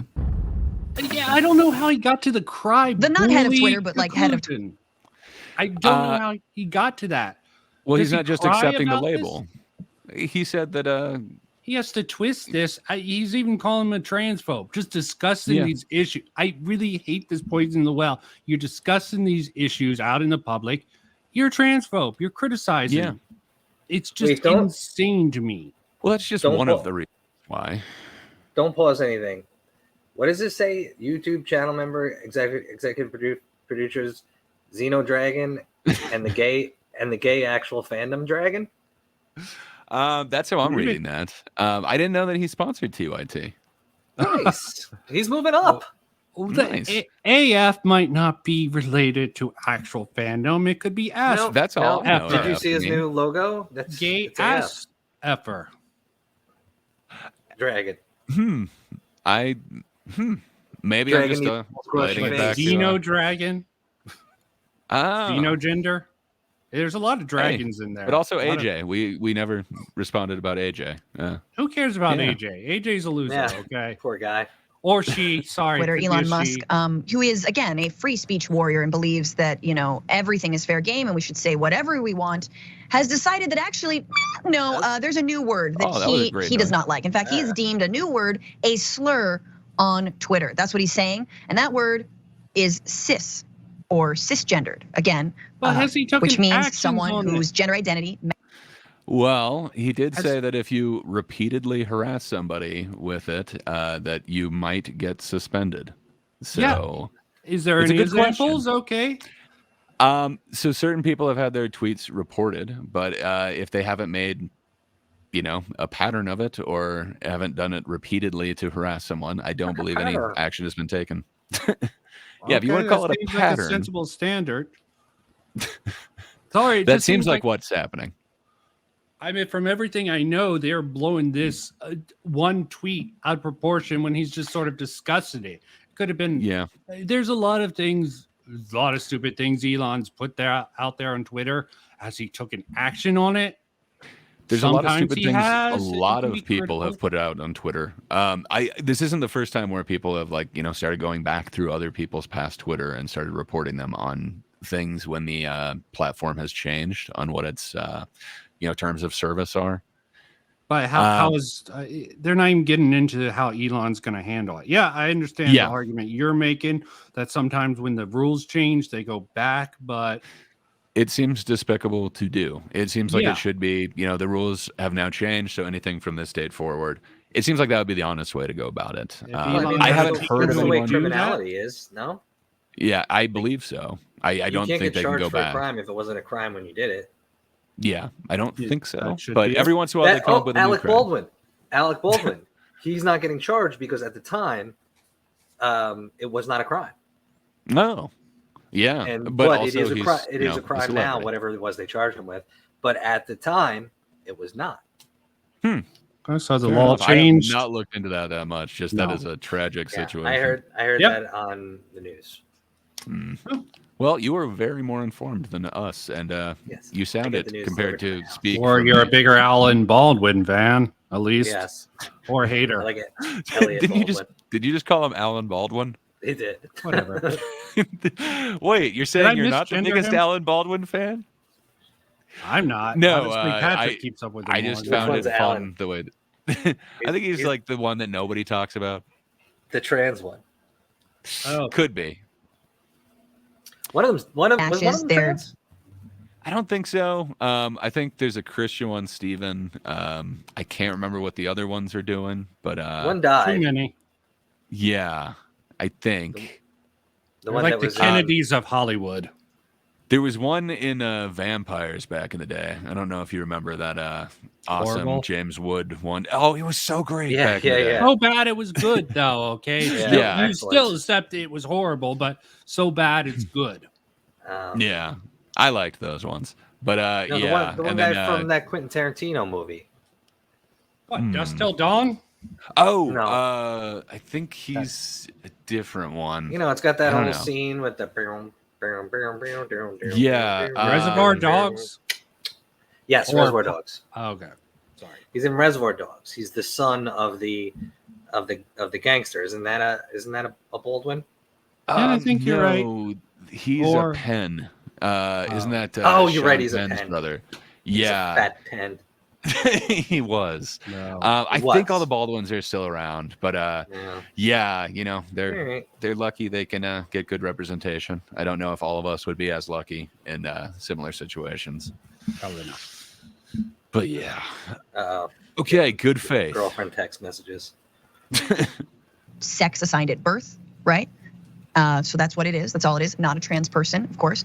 How did this happen? How did Elon Musk decree that this is now a slur to call someone cis or say cisgendered? What was this guy, James Esses, who apparently leads some sort of organization called Thoughtful Therapy? Yeah, and he had some thoughts. So Mr. Blue Checkmark over here said, yesterday after posting a tweet saying that I reject the word cis and don't wish to be called it, I received a slew of messages from trans activists calling me sissy and telling me that I am cis, whether or not I like it. Just imagine if the roles were reversed. Oh, imagine, do we? No, don't have to. Don't have to, because trans activists and trans people are harassed every single day on Twitter and many other platforms online in the real world as well. But anyway, because this is a guy with a blue check mark, Musk, of course, had to reply, and he replied this: repeated targeted harassment against any account will cause the harassing accounts to receive, at minimum, temporary suspensions. The word cis or cisgender are considered slurs on this platform. Why is she doing dumb guy voice? It's the only thing she has to argue against this. It seems somewhat reasonable. It's just saying that, we're extending cis to also a slur on this platform. It would be nice if he explained, what we're considering a slur on this platform. I don't know. A list of slur words. Okay, maybe he doesn't even treat he slurs. Tweets that out. Like, how would that look if you just tweet out a list of slurs? Oh, that's fine. These are slur words. This is what accidentally get himself suspended. Damn it! I just got banned from my platform for explaining what's not allowed on my platform. It's like that old you Polish really joke need to about also this. slurs are not a slur. You guys holding a pile of shit. Okay, let's get into the more meta discussion. If you use a slur not directed at anyone or any group in general, you're just talking about the word. You're just talking about the discussion of slurs and why they would be considered slurs. What would be the problematic I've never had anything like this happen to me. That? Just the word itself offends people, so you have to take that account. Well, it is now. It actually, the Glenn show, I think from like 2 days ago, had this amazing episode. It's a guy who is actually giving like kind of a history on language and stuff and offensive words, and explaining what words are offended his class. So he got reported against. It's just kind of it's insane. It kind of is. Talk about the meta discussion of it. Yes. Yeah, exactly. Childs use all sorts of insults. They understand the power of the insult. This is just infantile, smooth brain thinking of. Well, you think these kids would be familiar with the concept, because I mean, like, who doesn't know about Harry Potter nowadays? Like, he who cannot be named or whatever. Like, the power that not naming somebody gives them or whatever. I don't know. Maybe they took the wrong message that you're supposed to never name something. I'm not sure. I got a different message out of that context. It makes for sense sure, but I mean, fantasy. Like if you that, call Beetlejuice, you call Beetlejuice. You're worried about that. Even if you say it like Beetlejuice one time, you say it enough, you'll get the attention of the powerful being. Yeah, it makes sense there, but this is probably why all these people misunderstanding probably Harry Potter, the mess. I don't even think it's that great of a series, Harry Potter, but there is some core fantasy concepts like the He Who Won't Be Named. I went through Wheel of Time and they keep not mentioning the Dark One by name. Yeah. For that reason. It seems to be a trope. I just figured that, everyone would be pretty acquainted with Harry Potter by this point, since it was such a popular thing and lives in a lot of the college students now, their childhood, I'm sure. I actually focus mainly on Harry Pooter. Similar. It used to be a little bit more popular. It's kind of a 70s thing. But of course, he had to follow it up with a poll because he has to ask all his minions, all his reply guys, do you think cis is a slur? And 78% of respondents said yes. So all of that from, again, that was the voice incredibly scientific polling that he did on Twitter. That only he has access to. Anyway, so he then tweets, people overwhelmingly reject this obvious slur that bigots are trying to impose. And James Esses said, Thank you for standing up to reality, Elon. Well, that was a very charitable reading of that tweet. I was personally giving it different emotion, but and only Elon has access to a polling option. I've seen other people do polls. Well, yeah. I guess because she didn't allow others to manipulate the poll, it wasn't honest. I think she needs access to a poll. Which sort of poll? I'm just the guy to give it to her. Okay, I was thinking more. I love you, bro. Here's another $8. Yeah. It's just you mentioned the voice that she did for Elon. It turns out that was actually somewhat charitable compared to the voice that she gives most people on Twitter. Could I get a pass this month? Well, I mean, look, it's obviously easy to mock, and it should continue to be mocked. But look, he paid $8 to the richest person in the world, which is objectively embarrassing. But look what he got for it. He got to effectively outlaw 2 words that hurt his fifis. Yep. That's $4 a word. If this is his first month, that's actually a pretty good return on investment. Look, I don't know. Do they think that would be a good argument in return? Like, hey, I just said a biological fact. Why did that hurt your fifis? Yeah. I don't know. I don't see them accepting that. It seems extremely cruel. I don't know. It seems excessively. Do we want to start throwing biological facts around? Well, I mean, that seems to be, the defense that other inflammatory remarks definitely get, excused with. And it just doesn't seem like they would accept that as like, oh, your fifis got hurt. Like, again, that's just excessively cruel. Like, why go there as opposed to just saying like, oh, you don't like this label imposed upon you? I also thought this was a serious political show. TYT. It was under that impression. This is the younger one. I can't remember her name, but it's a little looser. You can do it from your house. You're Skyping into it. It's not that stuffy news version of TYT. I mean, this is the sort of shit that plebs like me and Patrick do. We just mock people sometimes. We're not even halfway serious. I mean, Gray is all serious and he never makes jokes to hurt anyone's opinion. No. But me and Patrick will why would I do that? People could take offense to a joke. We're also not on a news network that's meant to be taken seriously. And they're You're just supposed to take this people. platform seriously, sir. Right. I'm not. I'm not getting paid by anyone. Okay. As long as we're sticking on like a serious note, and we want to keep we want to keep our terms straight here. Fifis. Can you look up the definition of that, Gray? Fifis. I'm not aware of that definition. So he means feelings, but I think Patrick's aware of another one. Yeah. I know about it from watching prison shows. Yes, a fifi is a tube that you would get from, say, like a roll of toilet paper, and you make friends with it, like almost like girlfriends or boyfriends, however you want to put it. Like Wilson wherever you want to put it. Yeah, it could be your Wilson. It would be like, a prison-made fleshlight, if you will. Okay. It's a device. You could name it Wilson if you want to, but that is the definition that I kind of knew from those prison shows. I believe it was referenced, and now I'm blanking on the name of it, but that HBO Oz or whatever. Oz, yeah. But this guy would be a fifi in prison. He might be. They would pass him around.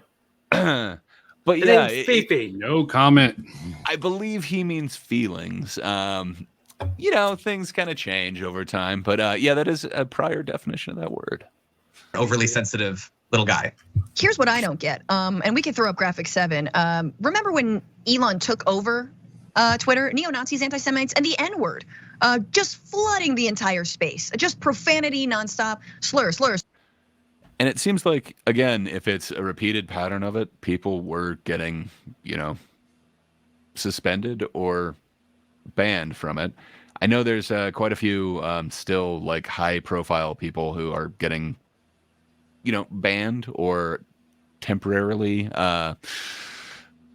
banned off of the site, who are still making quite waves about that. It doesn't seem like nobody's getting banned at this point. It seems like Leafy hasn't been banned yet, and that's amazing if you know about any of his tweets. Whoa. Yeah, I definitely see a lot of spicy stuff on there. I feel like I've seen Leafy is here, famous. that guy. bully who got bullied off of YouTube. Sorry. I don't know. Some deep commentary lore. You don't. I didn't mean him specifically. I just meant like the content that you see on Twitter. Like, I don't know. I feel like I keep seeing like people die in my Twitter feed, and I don't know if it's because I watched the last one, but like, damn, like why is that trending in my face? You know Anthony Cumia? Yes. Very acquainted with his work. Hey, you know, I know he's fucking crazy and has some really whacked out views. Funny as hell. Like him and Patrice was just so amazing. I listened to him since I was like 15 years old. You know, I've been listening to him the last 30 years. I'm not gonna fucking stop now. For sure. But his Twitter feed is like, very. So every once in a while, I don't want to follow. No, I have to like not. I never block, but I have to like. No, I don't. Please stop. He had a fucking video. He obviously has a problem with black people, but he had a video the other day of a bunch of black teenagers drowning a fucking dog, and it was. I think it was from like some third world country, but I was like, Jesus Christ, that's so fucked up. Like, what are you trying to put out there that like most of his videos are like violence and it's a lot of like black on white crime, occasionally peppered in with comedy and stuff, which is the stuff I like. But it's like, how is he not blocked? How is he not banned? He was off for like, I think almost a decade, right? I think it was something like that. I know a lot of people got banned and then got unbanned, and it does seem like the floodgates are kind of more open now, but I don't know. It doesn't. Yeah, it feels like I see a bunch of I don't know, kind of spicy stuff from both sides on Twitter right now. It doesn't seem like it's only one way. Wild West of Twitter. I don't think we are anymore. I think there was a minute, and then it really cracked down, and now it's kind of stabilizing. I don't know. It feels like, but perhaps I'm adding my own vision into it. That's my own standpoint. Don't get hurt. That's true. I'll work on my fifis. Slur. So if by their definition, cis is a slur, wouldn't they want to use it? Didn't they never meet a slur they didn't like? Well, that's a charitable way of interpreting that. That you know, people who want this considered a slur never met a slur that they don't like. I don't know. Yeah, that just, broad brush. Talk about a whole bunch of people doing this once Elon took over. Not mentioning they might have gotten banned and like whatever else with this serious crap here. I don't know. It just seems like a low blow. I don't know. Is everyone just looking to say the N-word as much as they can? That's what she's assuming that all the people that Elon's talking about is trying to do. He's trying to dog whistle, I guess. Oh, this toe-headed bitch. What does she know? I swear, this girl, I hate fucking people like this. Like, well, she smiled when she said it, so you know she's got authority. I'm sure she'll back it up with evidence right here. I'm sure it'll be great. I would definitely see the evidence. This girl, that's the problem. I thought it was Slur Central. Slurping it up. This is a slur station, baby. It's a Slurpee. Let's go. I thought it was Slurpee. I thought you were supposed to be able to say whatever you want. Obviously, you're not.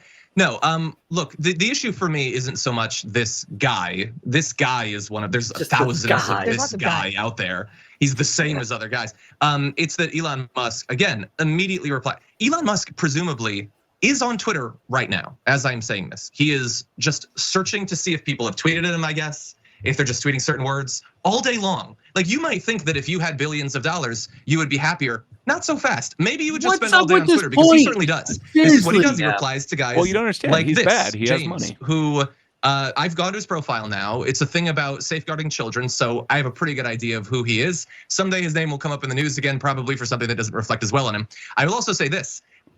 Now that seems a bit of a low blow. How did you take that insinuation? That it sounds like he's accusing him of. Oh, it sounded like he was accusing him of like future problems with kids because he has an organization that is talking about kids' safety. To me, that seemed like a veiled accusation that he's going to have a future incident regarding his relationship with children. Groomer. I don't know. It just seemed a little bit of a low blow to me. I don't think I would make insinuations like that about this guy just because he seems to be, you know, somewhat obsessed about subtly implying people are pedophiles has just become insane nowadays on social media. Any little thing you talk about children and sexuality in any way, pedophile. Yeah. Don't need anything to back it up. It just seems like it's such a heavy accusation. You should have something to back it up, but. or even imply it. You know, he was just joking or just implied it. Yeah. It's all just jokes. You know, you should let it roll off your back. You know, slurs are great. He loves that Elon Musk has cast his divine light on him. He's tweeting nonstop, including misgendering people and stuff like that. The dude is apparently a massive fan of retweeting his own tweets. He's retweeting pretty much everything that he puts out. This is influence farming. This is not about saving children. This isn't about language. His feelings are not hurt. Yeah, he was harassed, and he's spent every single moment on Twitter since that happened, tweeting and replying and all that. No, this is about raising a profile so he can put out an ebook or a podcast or whatever. It's all monetary. It's pathetic. Yeah, I mean, I don't know.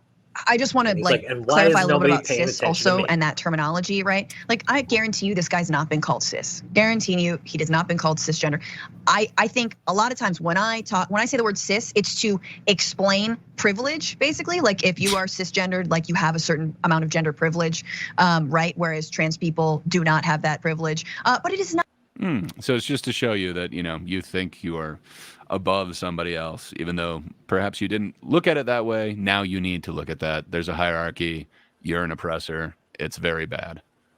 So yeah, label yourself that. And everyone who uses the term thinks exactly like her because they're all running on the same NPC script, I'm guessing. She's not assuming people are doing Malcontent or just keep doing cisgender, sissy repeatedly. She's assuming. She's making a lot of assumptions here. They're just jumping on this one tweet, this one idea for the clicks. And they're blaming this guy for trying to farm the clout off of it also. Just hypocritical. It's a tweet. Yeah, it seems like it. Yeah, I mean, they're trying to get the cloud off his cloud, off the cloud.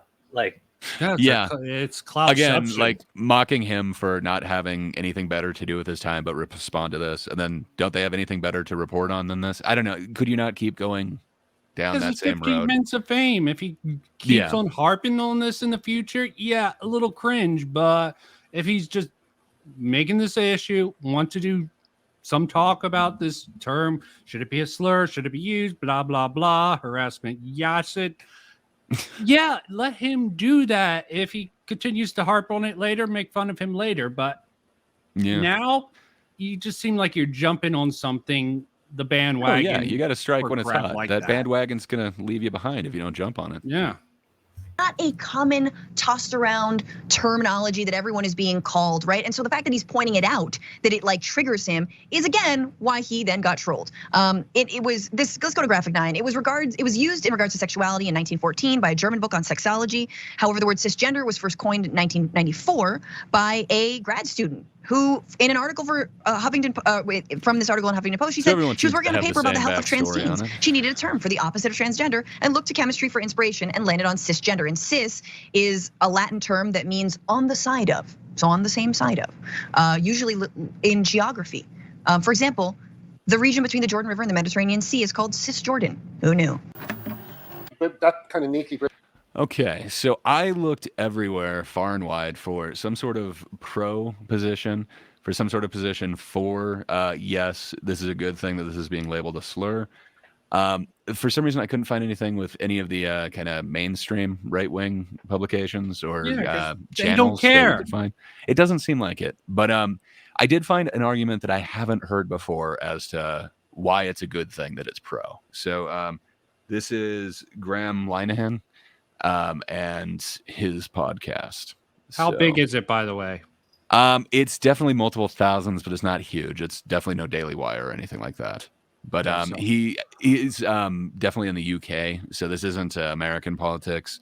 But I believe he is considered right wing there. Yeah, well, right wing there is pretty left wing here, so it's different. Like everything is just different, but they have a different interpretation of Twitter, why it's a victory.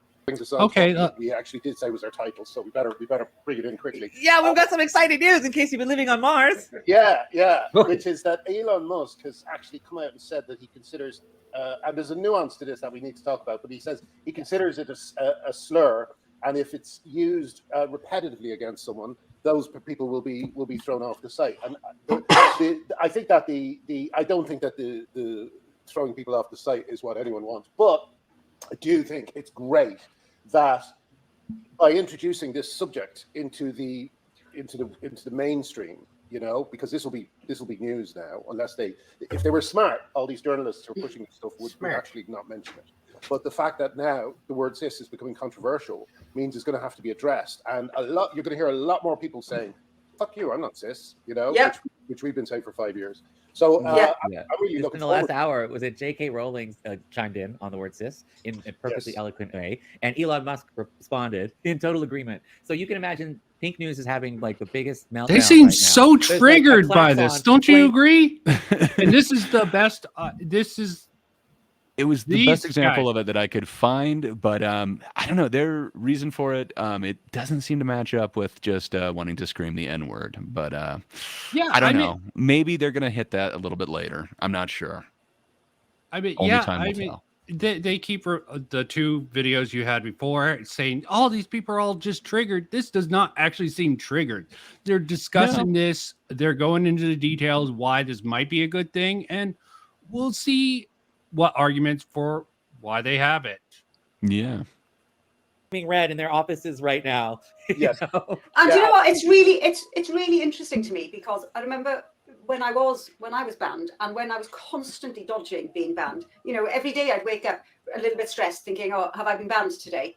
And then, you know, we did that thing at the House of Lords, you know, and I really, really thought about free speech and sort of privately owned or sort of companies sort of setting the limits of debate and the narrative and in fact of speech. And I would get people constantly saying to me, it's a private company.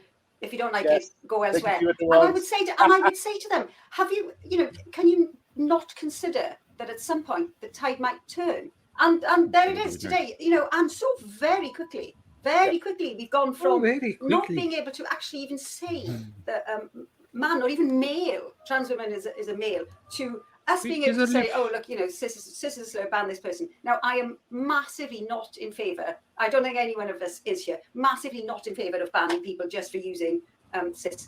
But I think what I'm reading into it is that he's saying, you know, this coupled with repeated harassment, you know, and using this as part of it will get you a temporary or even a permanent ban, which I think is perfectly reasonable. It's just like, yeah, that sounds pretty reasonable. I don't think any of us are saying, like, you know, you should be able to just keep using slurs towards a person over and over and over again.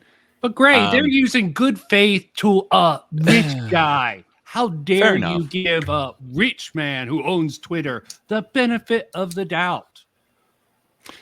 Yeah, I mean, fair enough. He is rich. I didn't factor that into my consideration.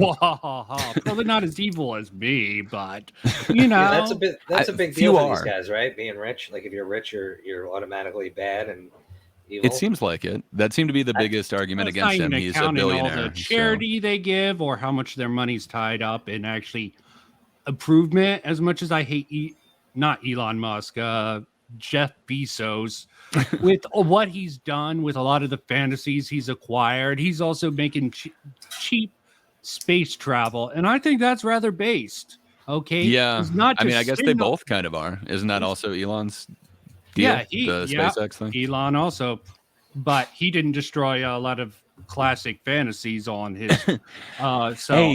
I mean, Wheel of Time had some chance. I think Rings of Power is a lost cause, but I think they can recover it. I doubt they will, but I think it's possible. Fair enough. Anything is possible. I'd like to leave that door open for him, but doubtful. Yeah, I don't know that it's necessarily a vice, but yeah, these guys didn't seem to be focusing on his money. It was more, hey, I told you the tides could turn. Now they have, so this seems to have evened out the playing field a little bit more.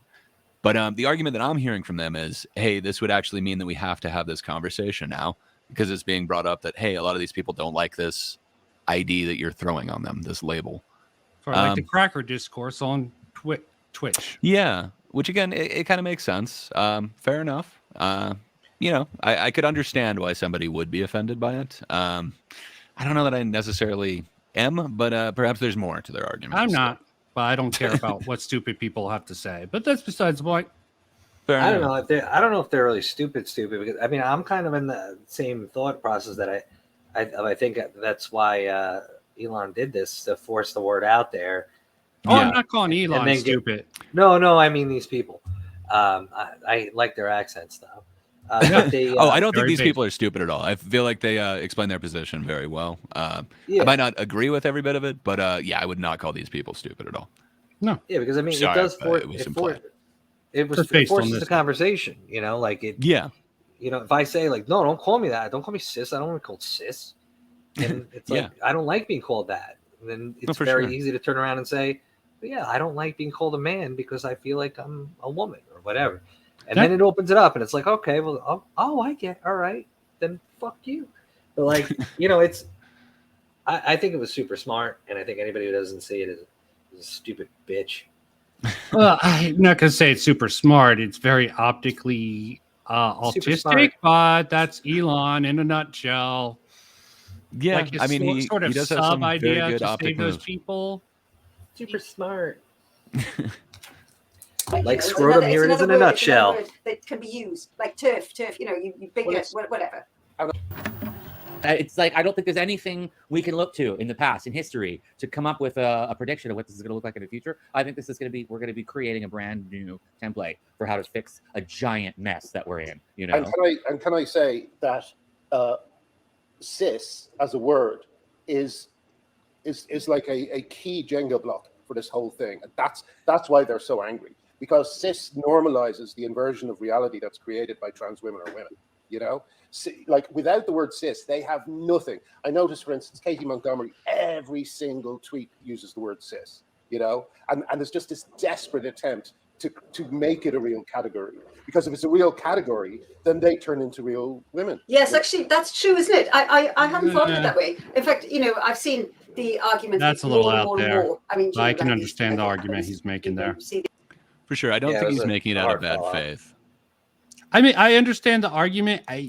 There might even be a little bit of merit to that, but I don't think the people pushing cis as not being a laughable slur is trying to, they are trying to even the playing field between cis and trans in a rather odd dystopian way, to a little bit of a degree, and that's what he's sort of talking about.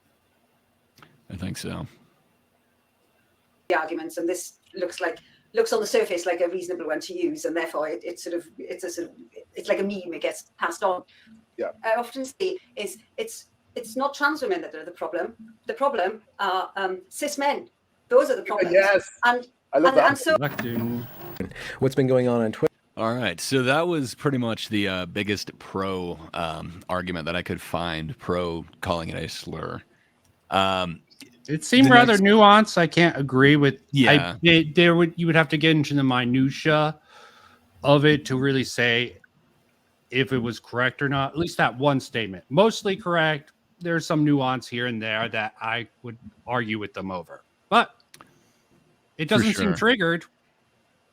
Yeah, that's not necessarily what I got out of it. I definitely didn't get triggered like the accusations were before. It seems like they did kind of celebrate it a bit. I don't know that I would be celebrating it quite as much, but I can kind of understand where they're coming from, where they think this would be a way to normalize the whole essentially gender theory, and then specifically the trans part of the gender theory. Yeah. If you didn't necessarily believe in that, I could understand how you could see this as a push to normalize that. Yeah, and I mean, I get it. I get the whole kind of idea here, but it's just gonna fucking backfire royally. It does. No, everybody is just fucking exhausted by not trans people, by trans activists and people like fuckface Dane, who is a cis male, what heteronormative, who the fuck knows? Like, I'm tired. He probably got his kinks. Yeah, he's got weird shit. He does.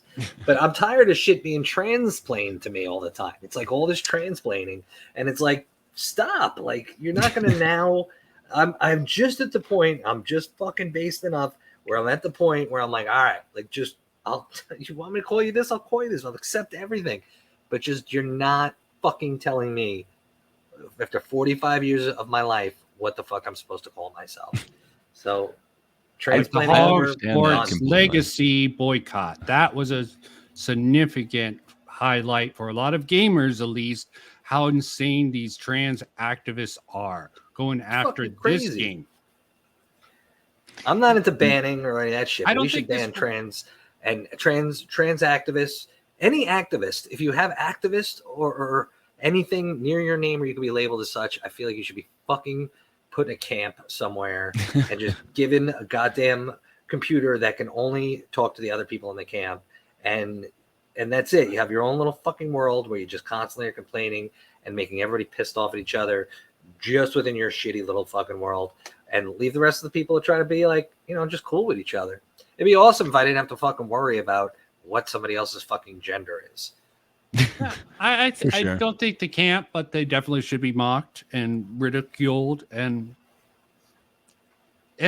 I would almost. Well, they shouldn't be harassed. They should just be like dismissed, be mocked and dismissed. Anyone who tells you that like your ideas are wrong and there is no room for discussion, you need to just accept this. I could understand saying, no, you need a timeout now. There is such a thing as discussion. It needs to be had. But yeah, I don't know if I could get quite as far as Patrick has on this, but I definitely understand that urge to be like, hey, you can't force this on everybody else, so you need a little timeout. Just somewhere for them to concentrate and think. Some sort of camp. Well, I would really go with the base route and be like, no, I don't like cis. Let's say natural, because this is how naturally we are born. Implies that they're unnatural. We grow. You gotta go with Coke. I'm not gotta implying go with that. Coke. Nothing like the real thing. They can pick That their was Coke's own slogan. word. They can be modified. Instead of trans, they can be augmented. Okay, Altered. And I'll go with natural. Augmented, natural. That's how, I don't want to weigh into these, but if I was really being based and a little bit nasty about it, I'll be like, I'll just go with natural. I'm a natural. My sex is my natural sex, my biological sex. Yours is augmented, trans, whatever word you want to use. I don't care. It comes down just about the reality and the spirit, and not the actual autistic twisting of the words. Yeah, like we have terms for everything. Like I'll throw another analogy. I know it's not sex or gender, but we have cars, and I would never ever look at a car and be like, is it stick? You know what I mean? I just automatically like it's manual transmission. Like, yeah, you just don't. But I think everyone does kind of assume the default would be automatic, at least here, where in Europe the default is oftentimes manual, and I don't know. It would concern me to tell you the truth. I haven't driven a manual in years. I think I'd be okay, but with it being on the opposite side now, doing that with my, I don't know, man. The millennial anti-theft device. Yeah, it might work against me too. That was just the industry standard. Manual was the easiest way to do it. Better For technology, sure. It's the cheapest more way. People are going with automatic because it's easier. Yes, much easier. Yeah, it's much easier. Just like saying normal or natural or man gendered people comparison to the augmented cool trans people. I'll even call them the augmented cool trans people. I'll give them that. We're just the normies, okay? We're born into this body and we just accept it for what it is. They get to do all sorts of cool modifications with their body, like turn their dick into a vagina and get breasts to pop out to the sun. Yeah. It's an interesting visual to think about. Sorry, It's I kind of sidetracked me there. But so it looks like there are some, legitimate critiques that are out there as well about the whole cis thing.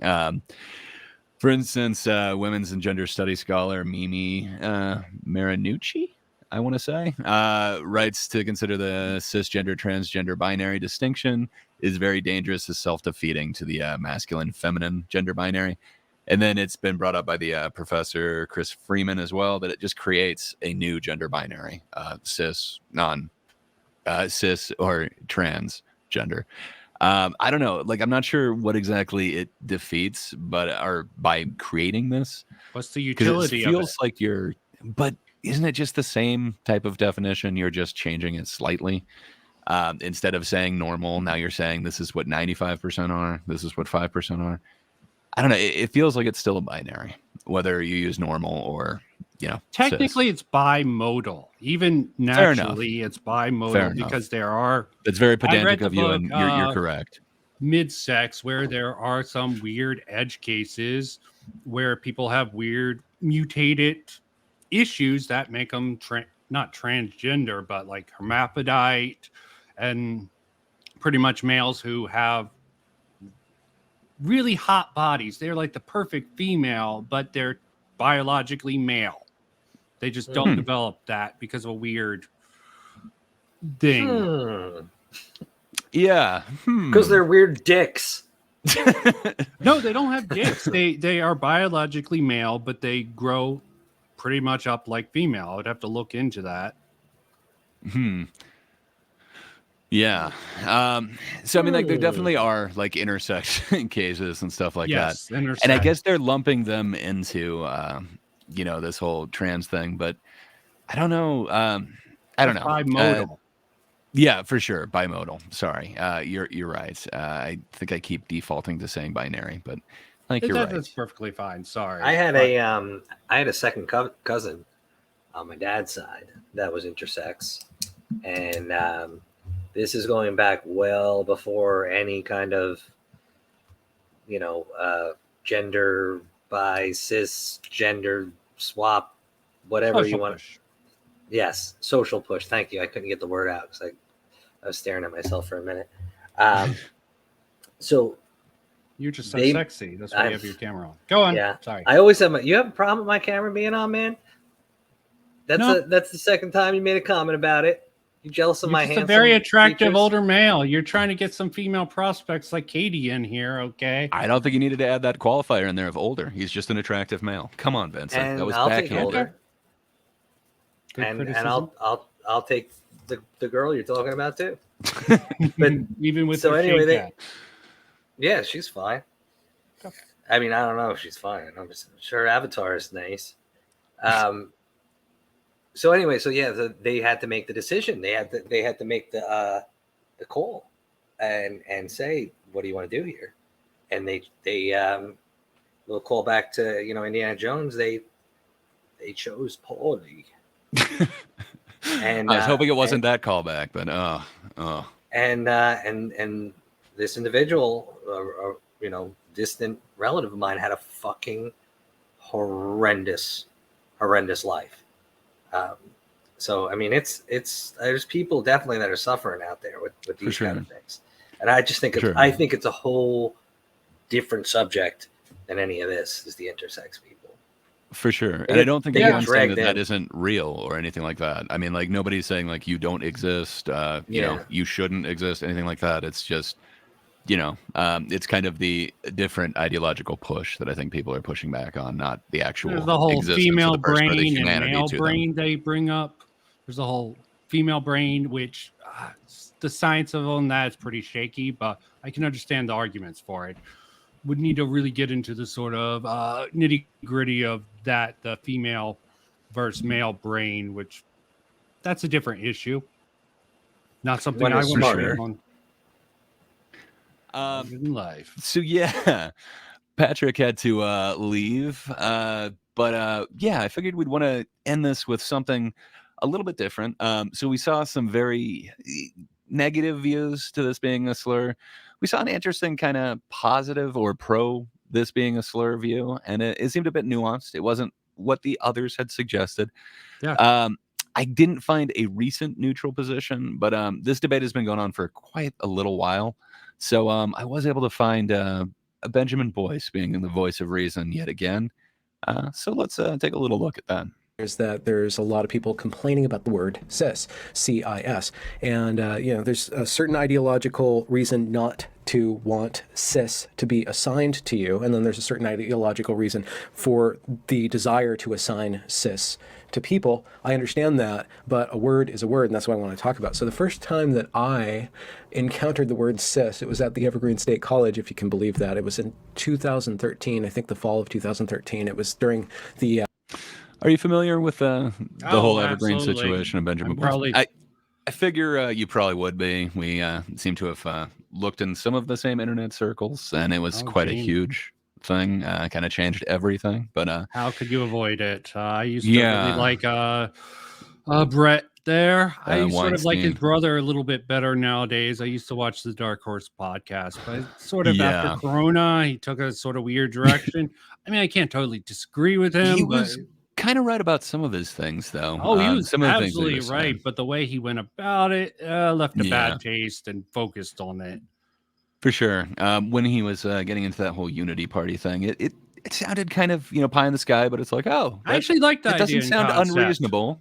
Yeah, exactly. But completely it seems unfeasible. like it wasn't. Yeah, exactly.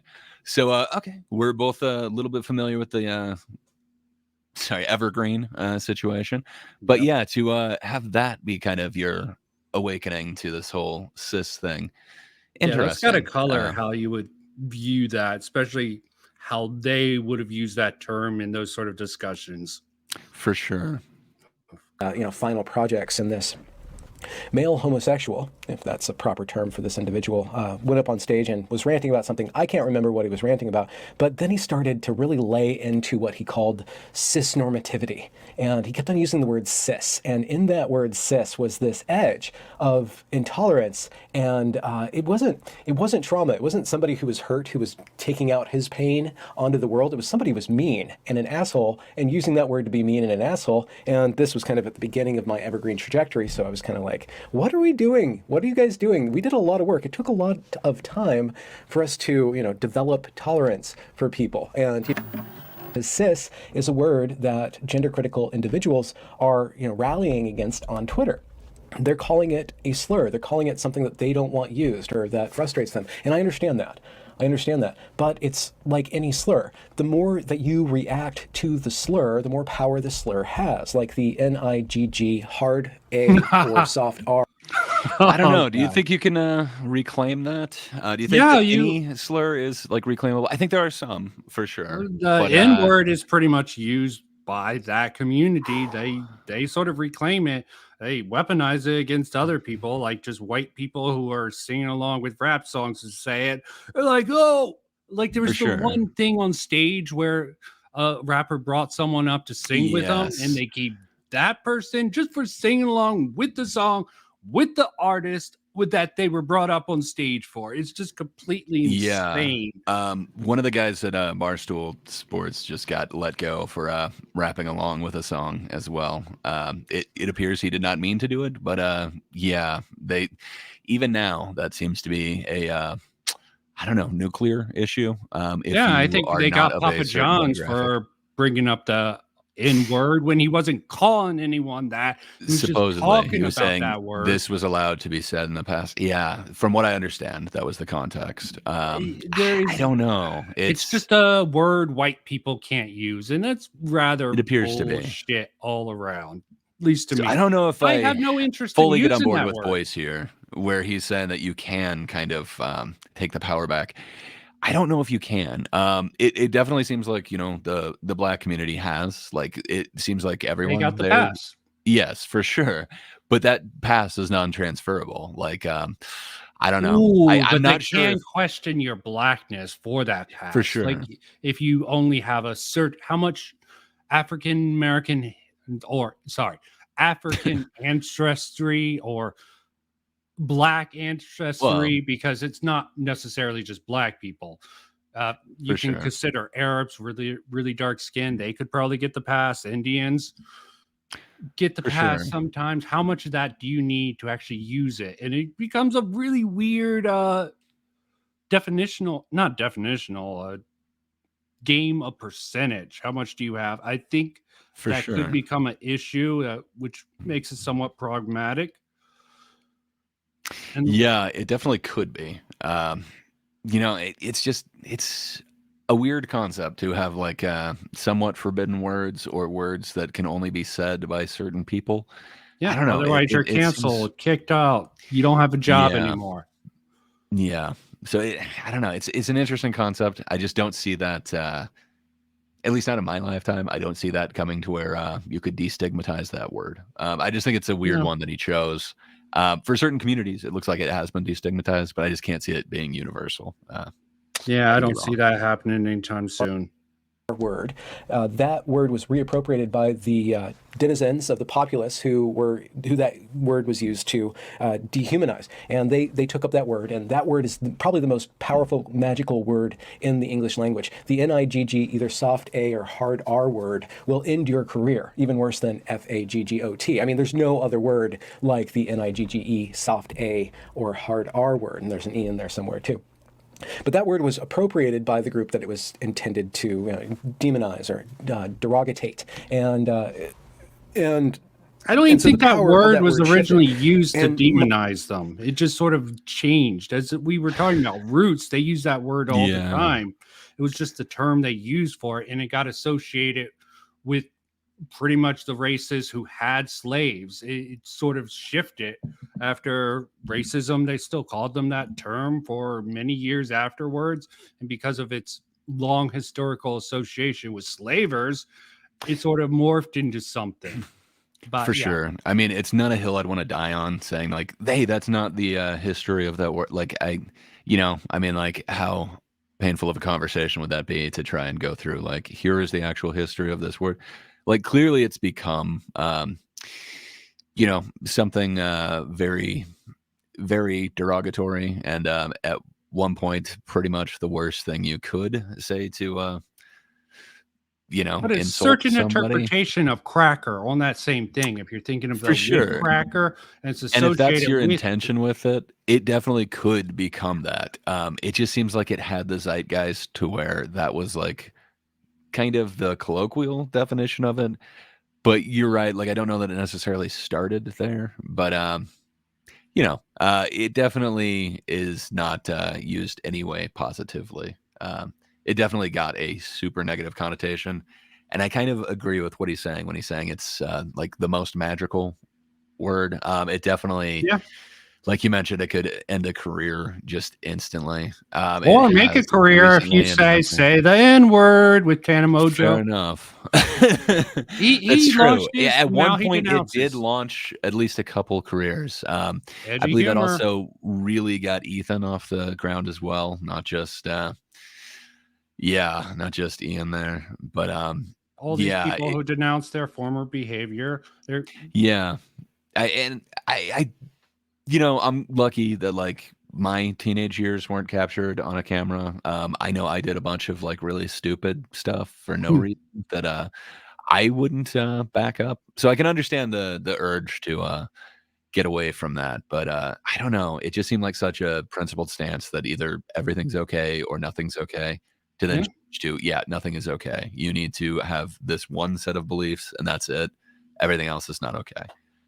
I don't know. I just don't get where you get from one principled stance to a very, very shaky form of censorship. But rules for thee, not for me. Yes, but a much more reasonable position is Benjamin Boyce's, even though he keeps drawing it out by spelling things out instead of just saying the N word. Okay. Oh yeah, come on. iDubbbz it. My contention with the word cis, my contention with arguing against the word cis, my contention against the word cis is allowing the people who use it as a slur to have that tool as a slur in their arsenal. Don't allow them to have that power over you. They use slurs. Slurs are particularly powerful when they derail conversation, or when they establish like a hierarchy, like the NIGGE soft A hard R word established a hierarchy of people who are valid, people who are invalid. The word cis, as opposed to trans, it will never actually establish that much of a hierarchy, and will only it will only be annoying. Like the worst it could possibly, the most power that cis could actually have is to be annoying. It is in reference to a group, like a normal group. Like, that was funny. I understand because straight what people, he's saying too. Oh, sorry, go right ahead with the super straight. Because there was the super straight came out when people were saying something about straight people are homophobic if they don't want to suck trans dick. And stuff like that's that. Just so someone straight, did a mean super thing. Straight. That is super straight would be like, no, I don't. As a super straight guy, I'm not going to suck a female dick. Okay, lady penis. Yep. Yeah, I mean, that does seem pretty straight. I don't know if I'd go super straight, but that pretty was the straight. Meme, at least. Well, apparently how serious they were. Some people took it a little bit more seriously, but with irony online, you never know if anyone's being wholly ironic or just partially ironic or being completely serious about it. Yeah. But it was funny. That is true. Kind of getting back to what Benjamin Boyce was saying. Yeah. He mentioned that, like, a word only has the power that you give it. Correct. I don't know that that's necessarily true. Like, it is true. The way that it affects you is under your control, 100%. Yes. But I think there is a societal connotation with certain words, like, things that were said in the 90s or even the early 2000s. It's not the same as, I would feel different personally saying the same words that I said when I was, like a teenager versus now. Is that self-censorship? Yeah, but it could be the evolution of language. Things have changed. I don't know if I'd go so far as to say progressed. It's different, but I don't know. I'm not sure that I necessarily gave all the words that I have that power. I think some of it does come from environment, but you are definitely, the whole sticks and stones thing. You definitely are capable of making the words not necessarily sting, but it seems like there would still be some societal implication, if that makes any sense. Yeah, it completely. It just becomes a catch-all term to sort of lump you in a group. Is that I do not agree with at its front. Mm-hmm. There is way too many cis people. Not all cis people think the same exact way. Personally, I would just move past it. I wouldn't even consider it. Like, you're just a cis white male. I'd be like, that's not anything that. How does that address anything I'm talking about? I wouldn't actually even say that. I would just be like, okay, you're deflecting. What about this, and this that I was arguing for? How does me being cis not make me understand that? Let's take the trans issue. How does me being cis? I'm not a female, but I can sympathize and empathize with women who lose scholarships because they lose to a trans woman who beat them for a race or other. There's also racial elements, like Peter Boghossian had a whole thing about people who aren't actually Indians, like certain people, or a small percentage getting these scholarships and benefits based off of Indian heritage. Yeah. And basically talking with someone, bring fake Mians, pretendians, I think she called it. I think that was she was doing that. It's the same issue when it comes to actual. If I wanted to address that, you're not an Indian. How can you bring this up? It's just a way to dismiss. You're not addressing my argument. Who cares? Yeah. I'm a faceless voice and faceless words. I could be a freaking woman from Mars. You don't know in reality who you're talking to. It's just No, you're completely right. If you want to use this term cis to just distinguish between trans and straight people, fine. I don't have to acknowledge it. If you use it to dismiss someone's opinion, it's not necessarily straight, because like cis also involves gay people if they are not I know, trans. But I know what you're saying, but it's like I guess I also get the argument that it's it's just the distinction between the two. They're also changing the meaning. Benjamin Boyd brought up, they bring cis up. Back in those days, I think cis was more for a straight person. The trans issue was not. Maybe nowadays that they've morphed the word cis, but originally it was cissexual. And so now that they're going with cisgender, cis hetero. I think you're right. That would be your sexual. You're right. And then it did switch to cisgender. I guess 94 was when they first when it first hit the and that sort of language game. Oh, I'm talking. Yeah. I'm not saying you're trying to do it. Me conflating the cisgender with cissexuality. And it is constantly done. I mean, we had gender and sex interchangeable up until, what was it, like the 2000s or something like that? Like every form, it meant the same thing. Then all of a sudden it same thing with everyone some of else these pronoun games, like especially xeno pronouns trying to make up terms. They had the they. Someone misgenders you, just a slip of the tongue. There's plenty of videos of people freaking out. Did you just misgender me? I don't know if they're baiting. It'd be like, and you'll see the person be like, sorry, I didn't mean to do that. Completely in public, but they rail on that. Sorry, they don't see you as a girl. You look like a dude in a wig, and it just comes out naturally. Well, that's just because of white paint. No, it's because we have social conventions, which we expect people of certain sex to. It's not bigotry. It's just something people expect, and not everyone has to respect it. You don't have to respect those people, though. I don't generally. I'll slip of the tongue and use the wrong pronoun, but I don't try. I hope most people would be charitable with it and understand like this could be a new concept, so they'll offer you, understanding if you do have a slip of the tongue. But yeah, I know when I first encountered this concept, it was college essentially. All of a sudden you start seeing gender studies, and it seems like anytime I actually heard cis, it was always in some sort of derogatory way, and it was like cis het. So I don't know. By the time I encountered it, I think it had already changed to like the gendered thing or gender theory thing. Yeah, Benjamin is completely correct. It was used in a derogatory term. No matter if it's something slightly different back then comparison to now, it still has that negative connotation from the way it was used in a lot of circumstances. You want to change the meaning of that now? You know what? I want to change the meaning of the N-word, okay? Is it going to happen? No. I don't think you can take that back. And that's the whole thing. Like, I don't know. That seems to be the way that cis, but it seems to be happening in practice. It seems to be that, people are using it as a derogatory or some sort of insulting way. Yeah. So whether it was like intended that way, that seems to be the way that most people are experiencing this. So I think that's what most people are reacting to when they're saying like, hey, I don't identify with that. Don't put this label on me. How dare you use this as a way to insult me or whatever. I don't know.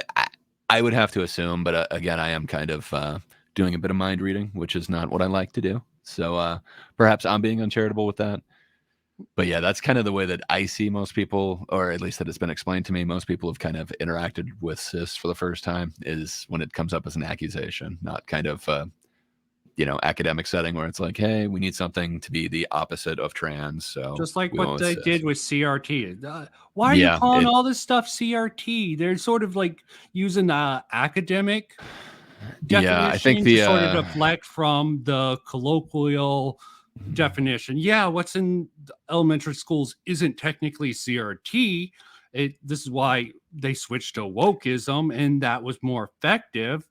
But it was derived from CRT principles praxis. And for sure. It does seem to be a bit of the mop and bucket or Mott and Bailey going on with this, where everything gets kind of snuck in. That's just one word for it. There's so many words you can use for this sort of language games, and they change it up occasionally. It works pretty good. Oh, mop and bucket. Yeah. I think that's Adam and Sitch thing, but yeah, I like that analogy for the Mott and Bailey. But I must have missed that where that became a thing. Most of the population, who, even if it's really radically, popular to rally around trans rights or the transgender ideology or the transgender narrative or the transgender identity, even if that's very popular, it's still only going to have a very small amount of permanence in the world. The trans way of thinking, as a cult or as a movement, is going to burn itself out. It can't actually sustain itself because nature is going to take over. Nature is going to reassert the power of gender roles. The conversation in which cis actually means anything of actual intellectual rigor or actual intellectual value is in a non-derogatory context. So you only interact with the word in a non-derogatory context, and you're fine. You're good. It doesn't really matter. It will get under your skin, but if you allow somebody to get under your skin, you're handing them power. It's the same way with the fuck or shit. Like when a 2 or 3 year old discovers that they have a super amount of power if they use the word fuck, because it sends all the the adults into a frenzy, they're going to keep on using that word. And it's the adult's responsibility to apply pressure to the child in an indirect fashion so that they understand that appropriateness and inappropriateness is not really about, we police. Gray, how would you deal with that? In order. If you had a child, hypothetically, I don't know if you do, I don't want to know. But if you had a child and they started using that word, how would you handle that? Well, I don't think that words should necessarily be off limits, but I do think that they do have a time and place. You definitely need to kind of know your audience. Set your child down and let them know. Yeah, this word, it's going to give you some trouble if you keep on using it. You can scream it all you want here. You go outside and start doing it. People are going to judge you, and they're going to judge me as your parent. So don't do this. Sure. I'm not triggered by this. Just other people are going to judge both of us because you said that word. Yeah, it's stupid, but humanity as whole hasn't been exactly the most intelligent and thoughtful in reality. For sure. And, that is a great way of, stating that. I'm just not sure that a 3-year-old would necessarily understand the reason or logic or necessarily follow you. I think they act a lot more on feeling, and they can feel that they get that immediate attention or whatever. So I think you have give to them that attention. I would just sit them down and explain. I was going to say you have to kind of, even if they didn't understand that, sometimes you got to explain things again and again to children. For sure. And the fact that he's referring to people on Twitter with an example of children, that's actually very apt, because I think a lot of the people on Twitter act like children, but that's just my perception of it. And it kind of seems like that's the same result that Elon is trying to do with this by saying, like, hey, we're trying to show you that this is off limits. You're going to have a consequence if you keep doing this action. If you're mocking someone specifically because of this and you're doing it repeatedly, you will have a timeout. I don't know. That doesn't sound unreasonable to me. It sounds kind of like what Benjamin Boyce is advocating for here. So while this is going to sound super insensitive, I don't have children. I do have pets, and I do have nieces and nephews. I know it's not the exact same thing, like dog training and, teaching. I would like you to actually get one of your pets to actually say a slur or anything of offensive. Well, I saw Dankula just rise to exactly. When I saw that Dankula thing, I tried to teach mine to goose step, but he doesn't like the goose stepping. Maybe I'll try it with the N-word. He's not very vocal, my dog. Unless the mailman's to say it, okay? That would be. It just came this way. I don't know. I don't know how he learned that. I'm sorry. Getting back to my super insensitive comment about dog training, I think there's like positive reinforcement that you can use. It doesn't have to be negative. It doesn't have to be you are horrible. It's I like it when you behave this particular way. You can reward them. You can definitely praise them. But classical conditioning, the Pavlovian classical response. But I doubt many people put much faith in such old, antiquated cis white man studies. Fair enough. And I'm sure it was extremely insensitive to, compare children to animals. Obviously, apples and oranges.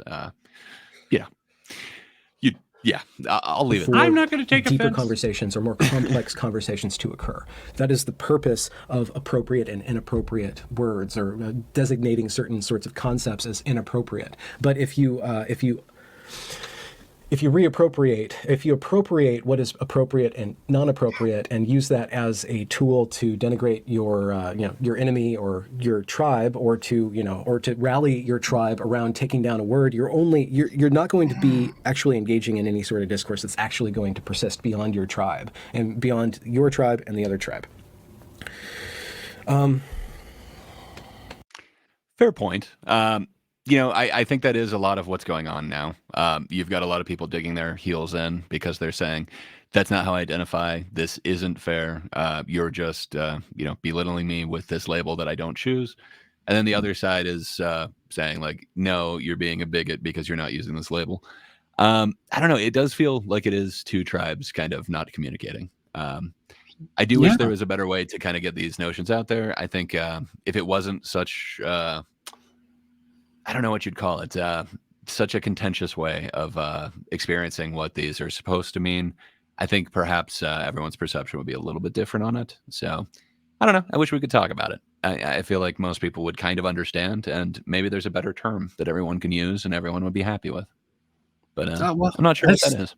Yeah, I completely understand the logic he's going with, but I wonder why. Okay, why? You know what? We had 2 videos saying, "Oh, conservatives," and people are just outraged about it. But you're actually seeing people talk about taking this seriously, what Elon's saying, in a more nuanced approach, and they're treating it. I mean, yeah, there's probably going to be some people like some Daily Wire people who I won't be mentioning here who might be like, yes, this is a slur, bad it. But surprisingly, I couldn't find many of those takes. I went through the Daily Wire and like any of the major conservative ones you can think of, and I really couldn't find any. I think so. I'm wondering if that's why people haven't jumped on it. But I'm seeing like individuals on Twitter, but no one that I'd want to put in a video like, here's what the right wing thing. It seems like there's little people, individual sections kind of. But you can't really say Benjamin Boyce is really right wing. He's definitely more... No. I definitely wouldn't say him. I grabbed him as kind of more a neutral, nuanced, not really taking a side on this. Yeah, but I think he kind of explains both sides pretty well. He definitely has an idea in this, and you can kind of tell where he leans. But it seems like it's very nuanced, and he can kind of explain both sides of it. Yeah, I think that's the best way to take it. But the people on the left just treat it like, oh, Elon's triggered, not thinking maybe, it could be a joke, it could be 4D chess thinking. I'm not saying it's particularly sophisticated, but sometimes it could just be trying to even out those scales. Since before, if you pointed out some biological facts and people considered that harassment, you could get banned for that. Absolutely. So I could see. I'm not saying that he is saying this, but I could see people saying that's more of a more parity now. It seems more even-handedness for both sides of this ideological argument. But I don't know. I'm not sure if that's exactly why he did it, but that seemed to be the other guy that he quote tweeted that or responded to. That seemed to be his contention. I almost got Adamant Stitch in a fight by being like, because Jay from EFAP like said something from Elon talking about centrists, and I'm like, what the hell are you talking about? This was several months ago. I'm like, this is not a centrist sort of ideology. There's lots of different centrists. If you want someone more centrist, look at Adam and Stitch, and that started a whole Twitter hubbub about that. Just sometimes people don't actually try to. Twitter isn't a great way to communicate with people. What? Tweets, even YouTube videos have been dumbed down. For a lot of people try to keep in this constraint. They don't want to talk with people. They would rather respond to videos of other people like we're doing here.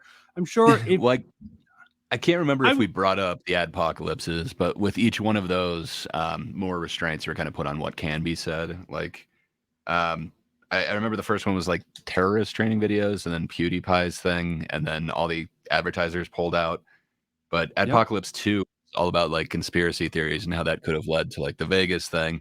So anything like vaguely conspiracy was like immediately demonetized and no advertisements for a minute. So that leaves, I understand like, that from a business perspective. Well, for sure. Yeah, I wouldn't want to be necessarily associated with that.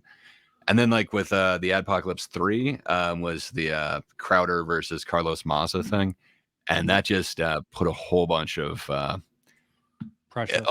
terms that previously were okay. Now people would start getting strikes on. So it's really hard to say exactly what is acceptable, and if they're going to backdate it so that you could get strikes from something that previously was acceptable. Yeah. I don't know. I think that definitely shuts down a lot of free speech on this particular platform. Yeah, avenues of discussion. Yeah, absolutely. So I mean, does make it Twitter, tough. they just shut you down. They shut down your channel. I brought up the mischief thing. They thought there was sexual content and a weird blocks thing, and he tried to appeal it and got his whole channel banned. Luckily, he got it back. Good on him. But yeah, that just shows how scared YouTube and social media platforms of all this. Probably Twitter's less scared than YouTube about some of this stuff and probably utilizes it a little bit better because of how it's done. I'm hoping. Yeah, I'm hoping too. But yeah, YouTube's had many phases where pullback. I don't know how this is going to go with Twitter. I think this is going to be a nothing burger. Unless the right wing, the left wing people are trying to make it like the right wing people are all triggered, but they're not bringing up many examples. And if you can't find any counter examples after all this time has started, I think this isn't going to be anything. But it's worth discussing this sort of issue. I think so. I don't think this is going to be a huge one or anything like that. But it had Elon, it had J.K. Rowling, and it had a lot of responses to it. But I'm not seeing a whole bunch of like praise from the other side, and I don't see people freaking out. It was rather hard to find that. And Elon's getting called transphobic with some really weird conspiracy he's been called theories. That for a while. Yeah, and again, like the conspiracy theories, that seems to be all that they have about his child. Anytime you push back on a trans person, period, you get labeled as a transphobe. Okay, it's the amount of care you have to give to trans people because they're such a small minority. Yet we need to label the totally opposite. As you said, 95% as cis, and they have to accept it, or else they're bigots. And it's perfectly fine to use this completely scientific term that's not from this one guy. It's from this woman of like a decade ago, bringing up that this one guy in Germany came up with a very similar term to conflate it. It's deflection. Okay. Yeah. If people brought it up and Elon put it out, he was wrong. Okay. Get over it. Okay. They seem triggered that this German guy, because all the alludes to Nazi Germany, but yeah, it's a complete shit show. And I can't call this a mop and bucket or Mott and Bailey. This just seems like making a mountain out of a molehill, but a lot of people do that on the internet. Yeah. Yeah. And I guess I could understand the whole position of like, hey, now it's more fair, but I don't know. I guess I just don't see this as a victory of more words that we can't say. But yeah, I guess it really depends on your definition of slur. And you really do need to address this with discussion instead of just calling people transphobes and being like, this is part of the trans genocide. Yeah, or just saying this is part of the... Yes, I think there's a lot of ways to like just shut down the conversation. You could definitely do it that way, but you could also say, this is all part of the trans agenda. It feels like there's a couple different ways that you could shut down the conversation. And again, like Gamergate, I feel like a lot of that could have been solved with communication, but there's a lot of feelings that go around, Deflect to the small minority of harassment and examples of this that they really want to go into. For sure. To deflect against the actual conversation, which some people are obviously having. Not many people, not necessarily right wing. But there's definitely examples of harassment out there. Like nobody's saying that nobody got harassed. It sucks when somebody does. That's why they have harassment policies, and that person should fully get the extent of whatever it is.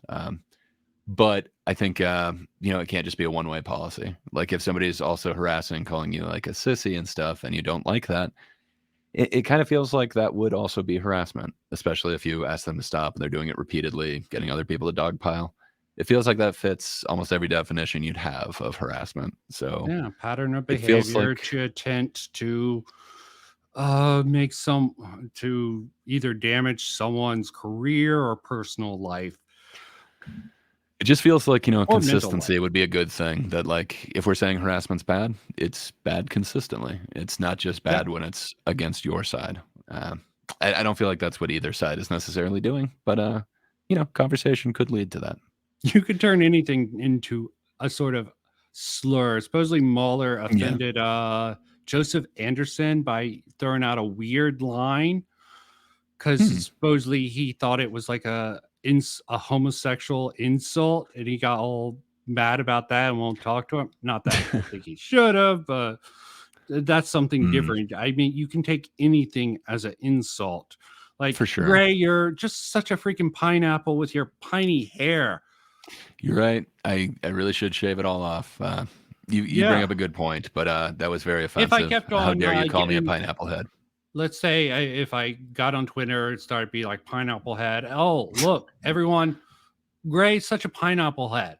Just keep spamming pineapple head at him. Make him break down. Make him shave and shave his head. I think most people would say, that does seem to be repeated harassment. He's asked you to stop, and you can it feels like you could. So I don't know if you're going with those standards, then it feels like this fits that as well. But also, perhaps the standards were not fair before, and this is a little bit more of a rebalancing. But I don't know. I still think there's horrible ways you can get away with almost anything. Like if you want to say something that alludes to transphobic, I think you could. If you want to say something that alludes to, calling cis people bigots or whatever, just bigoted behavior. There's a lot of ways that you can couch what you're saying. It doesn't seem one-sided. It seems like, this does seem more like a term of harassment in this case, and they're couching it in they're using the trans ideology to sort of defend against it. Like the learn to code, a whole bunch of people were telling people to learn to code when they were losing jobs, for Christ's sakes. And when a lot of these journalists were losing jobs, and people were mocking them with learn to code, they sort of got shadow banned and banned for that. Well, it sucks because they were writing articles saying like, no, they should just learn to code. So when you're actually like making this, prescription for others, and then somebody says that back to you, it feels like you should be able to take that. I don't know. I agree with you. That seems like a great example of, I don't know if I want to say fragility because that term has so much baggage, but kind of the rules for the not for me type of deal. I don't know. It feels very one-sided. I think we're almost done with this video. I think he's just wrapping up, and then I think we should wrap this up. No, I don't want to make your. I really don't think so. I really don't think so. The best thing to do with a word that you don't like is to ignore it or to understand that it does have a limited use and apply that limited use and only allow it to maintain that limited use, and otherwise just ignore it. There are people who will disagree with me, and I'm really interested to hear your thoughts. There are people who really think that the word cis is a very all-important word to defeat or to defend, and I think that both the hardcore defeatists and the hardcore defenders of the word cis are involved in an ideological scramble that actually is just it's another blip on the culture war, and it doesn't actually have any actual permanence with regards to how we understand the world and one another. It's a distraction. It's a petty battle, petty skirmish. People like to fight, though, and I understand that. And if you want to fight with me, I'm probably not going to fight back, but I would love to hear your ideas. Hope you guys are having a good quarantine. Again, happy Ramadan. Talk to you later. Quarantine? So this was, so this was a little while ago. This was during quarantine. So it seemed like a neutral position when this controversy, so to say, came up last time. So it seems bigger this time. Musk weighed in, and so did J.K. Rowling. But it's not the first time that this controversy has been a controversy. So, mid-pandemic, this also was a thing. This whole cis as a slur thing. Yeah. Well, I mean, I can understand the ideology, and I understand what he's trying to say. Like, words only have the power that you give them. But I don't know. I guess I can understand not wanting to be forced into some label that goes towards an ideology you don't believe in. I think there's a conversation to be had about that. But I also agree with what he's saying. There's people that are going to disagree with everything that I've said, everything that you've said. If you do disagree, I would love to hear why. I'm pretty sure Vincent would want to know as well, and so would Patrick. Not necessarily that we'd want to, fight you over it. I think we're all relatively. I mean, I might want to fight you over that just because I like arguing. Okay, fair enough. I do too. But I would definitely like to know why you disagree if you do. I don't know. It just it seems like both sides are somewhat ideologically possessed. Either I refuse to accept this, where if it is just a distinction between two things, I don't know. It doesn't seem like the worst one. I've had to accept a whole bunch of other distinctions or labels that I didn't necessarily choose. So I don't know. It doesn't necessarily seem different to me. Yeah, exactly. Definitely the first time I heard it was in a derogatory kind of accusatory way. And it seemed to be, belittling me for something that I didn't choose. So I don't know. I didn't have great feelings towards it, but I don't know. When I kind of researched it, it's like, yeah, I don't know. I guess I don't necessarily have an issue with it. It might be weird to say this person's normal, this person is not normal. That could be othering for sure. But I think you'd still kind of run into that when you look at like the percentage breakdown. I don't know whether you're going to call it average, normal, or cis. It seems like it's kind of denoting the same thing. This is what the majority have, and then there's this aberration. He will not divide us. They got that flag every time, 4chan, as much as that you might want to hate on them. But yeah, just another division line that seems to be a pointless fight. And if people want to engage with this on small levels, it definitely is worth looking into some of these smaller issues to see where the problems are. But I think really just the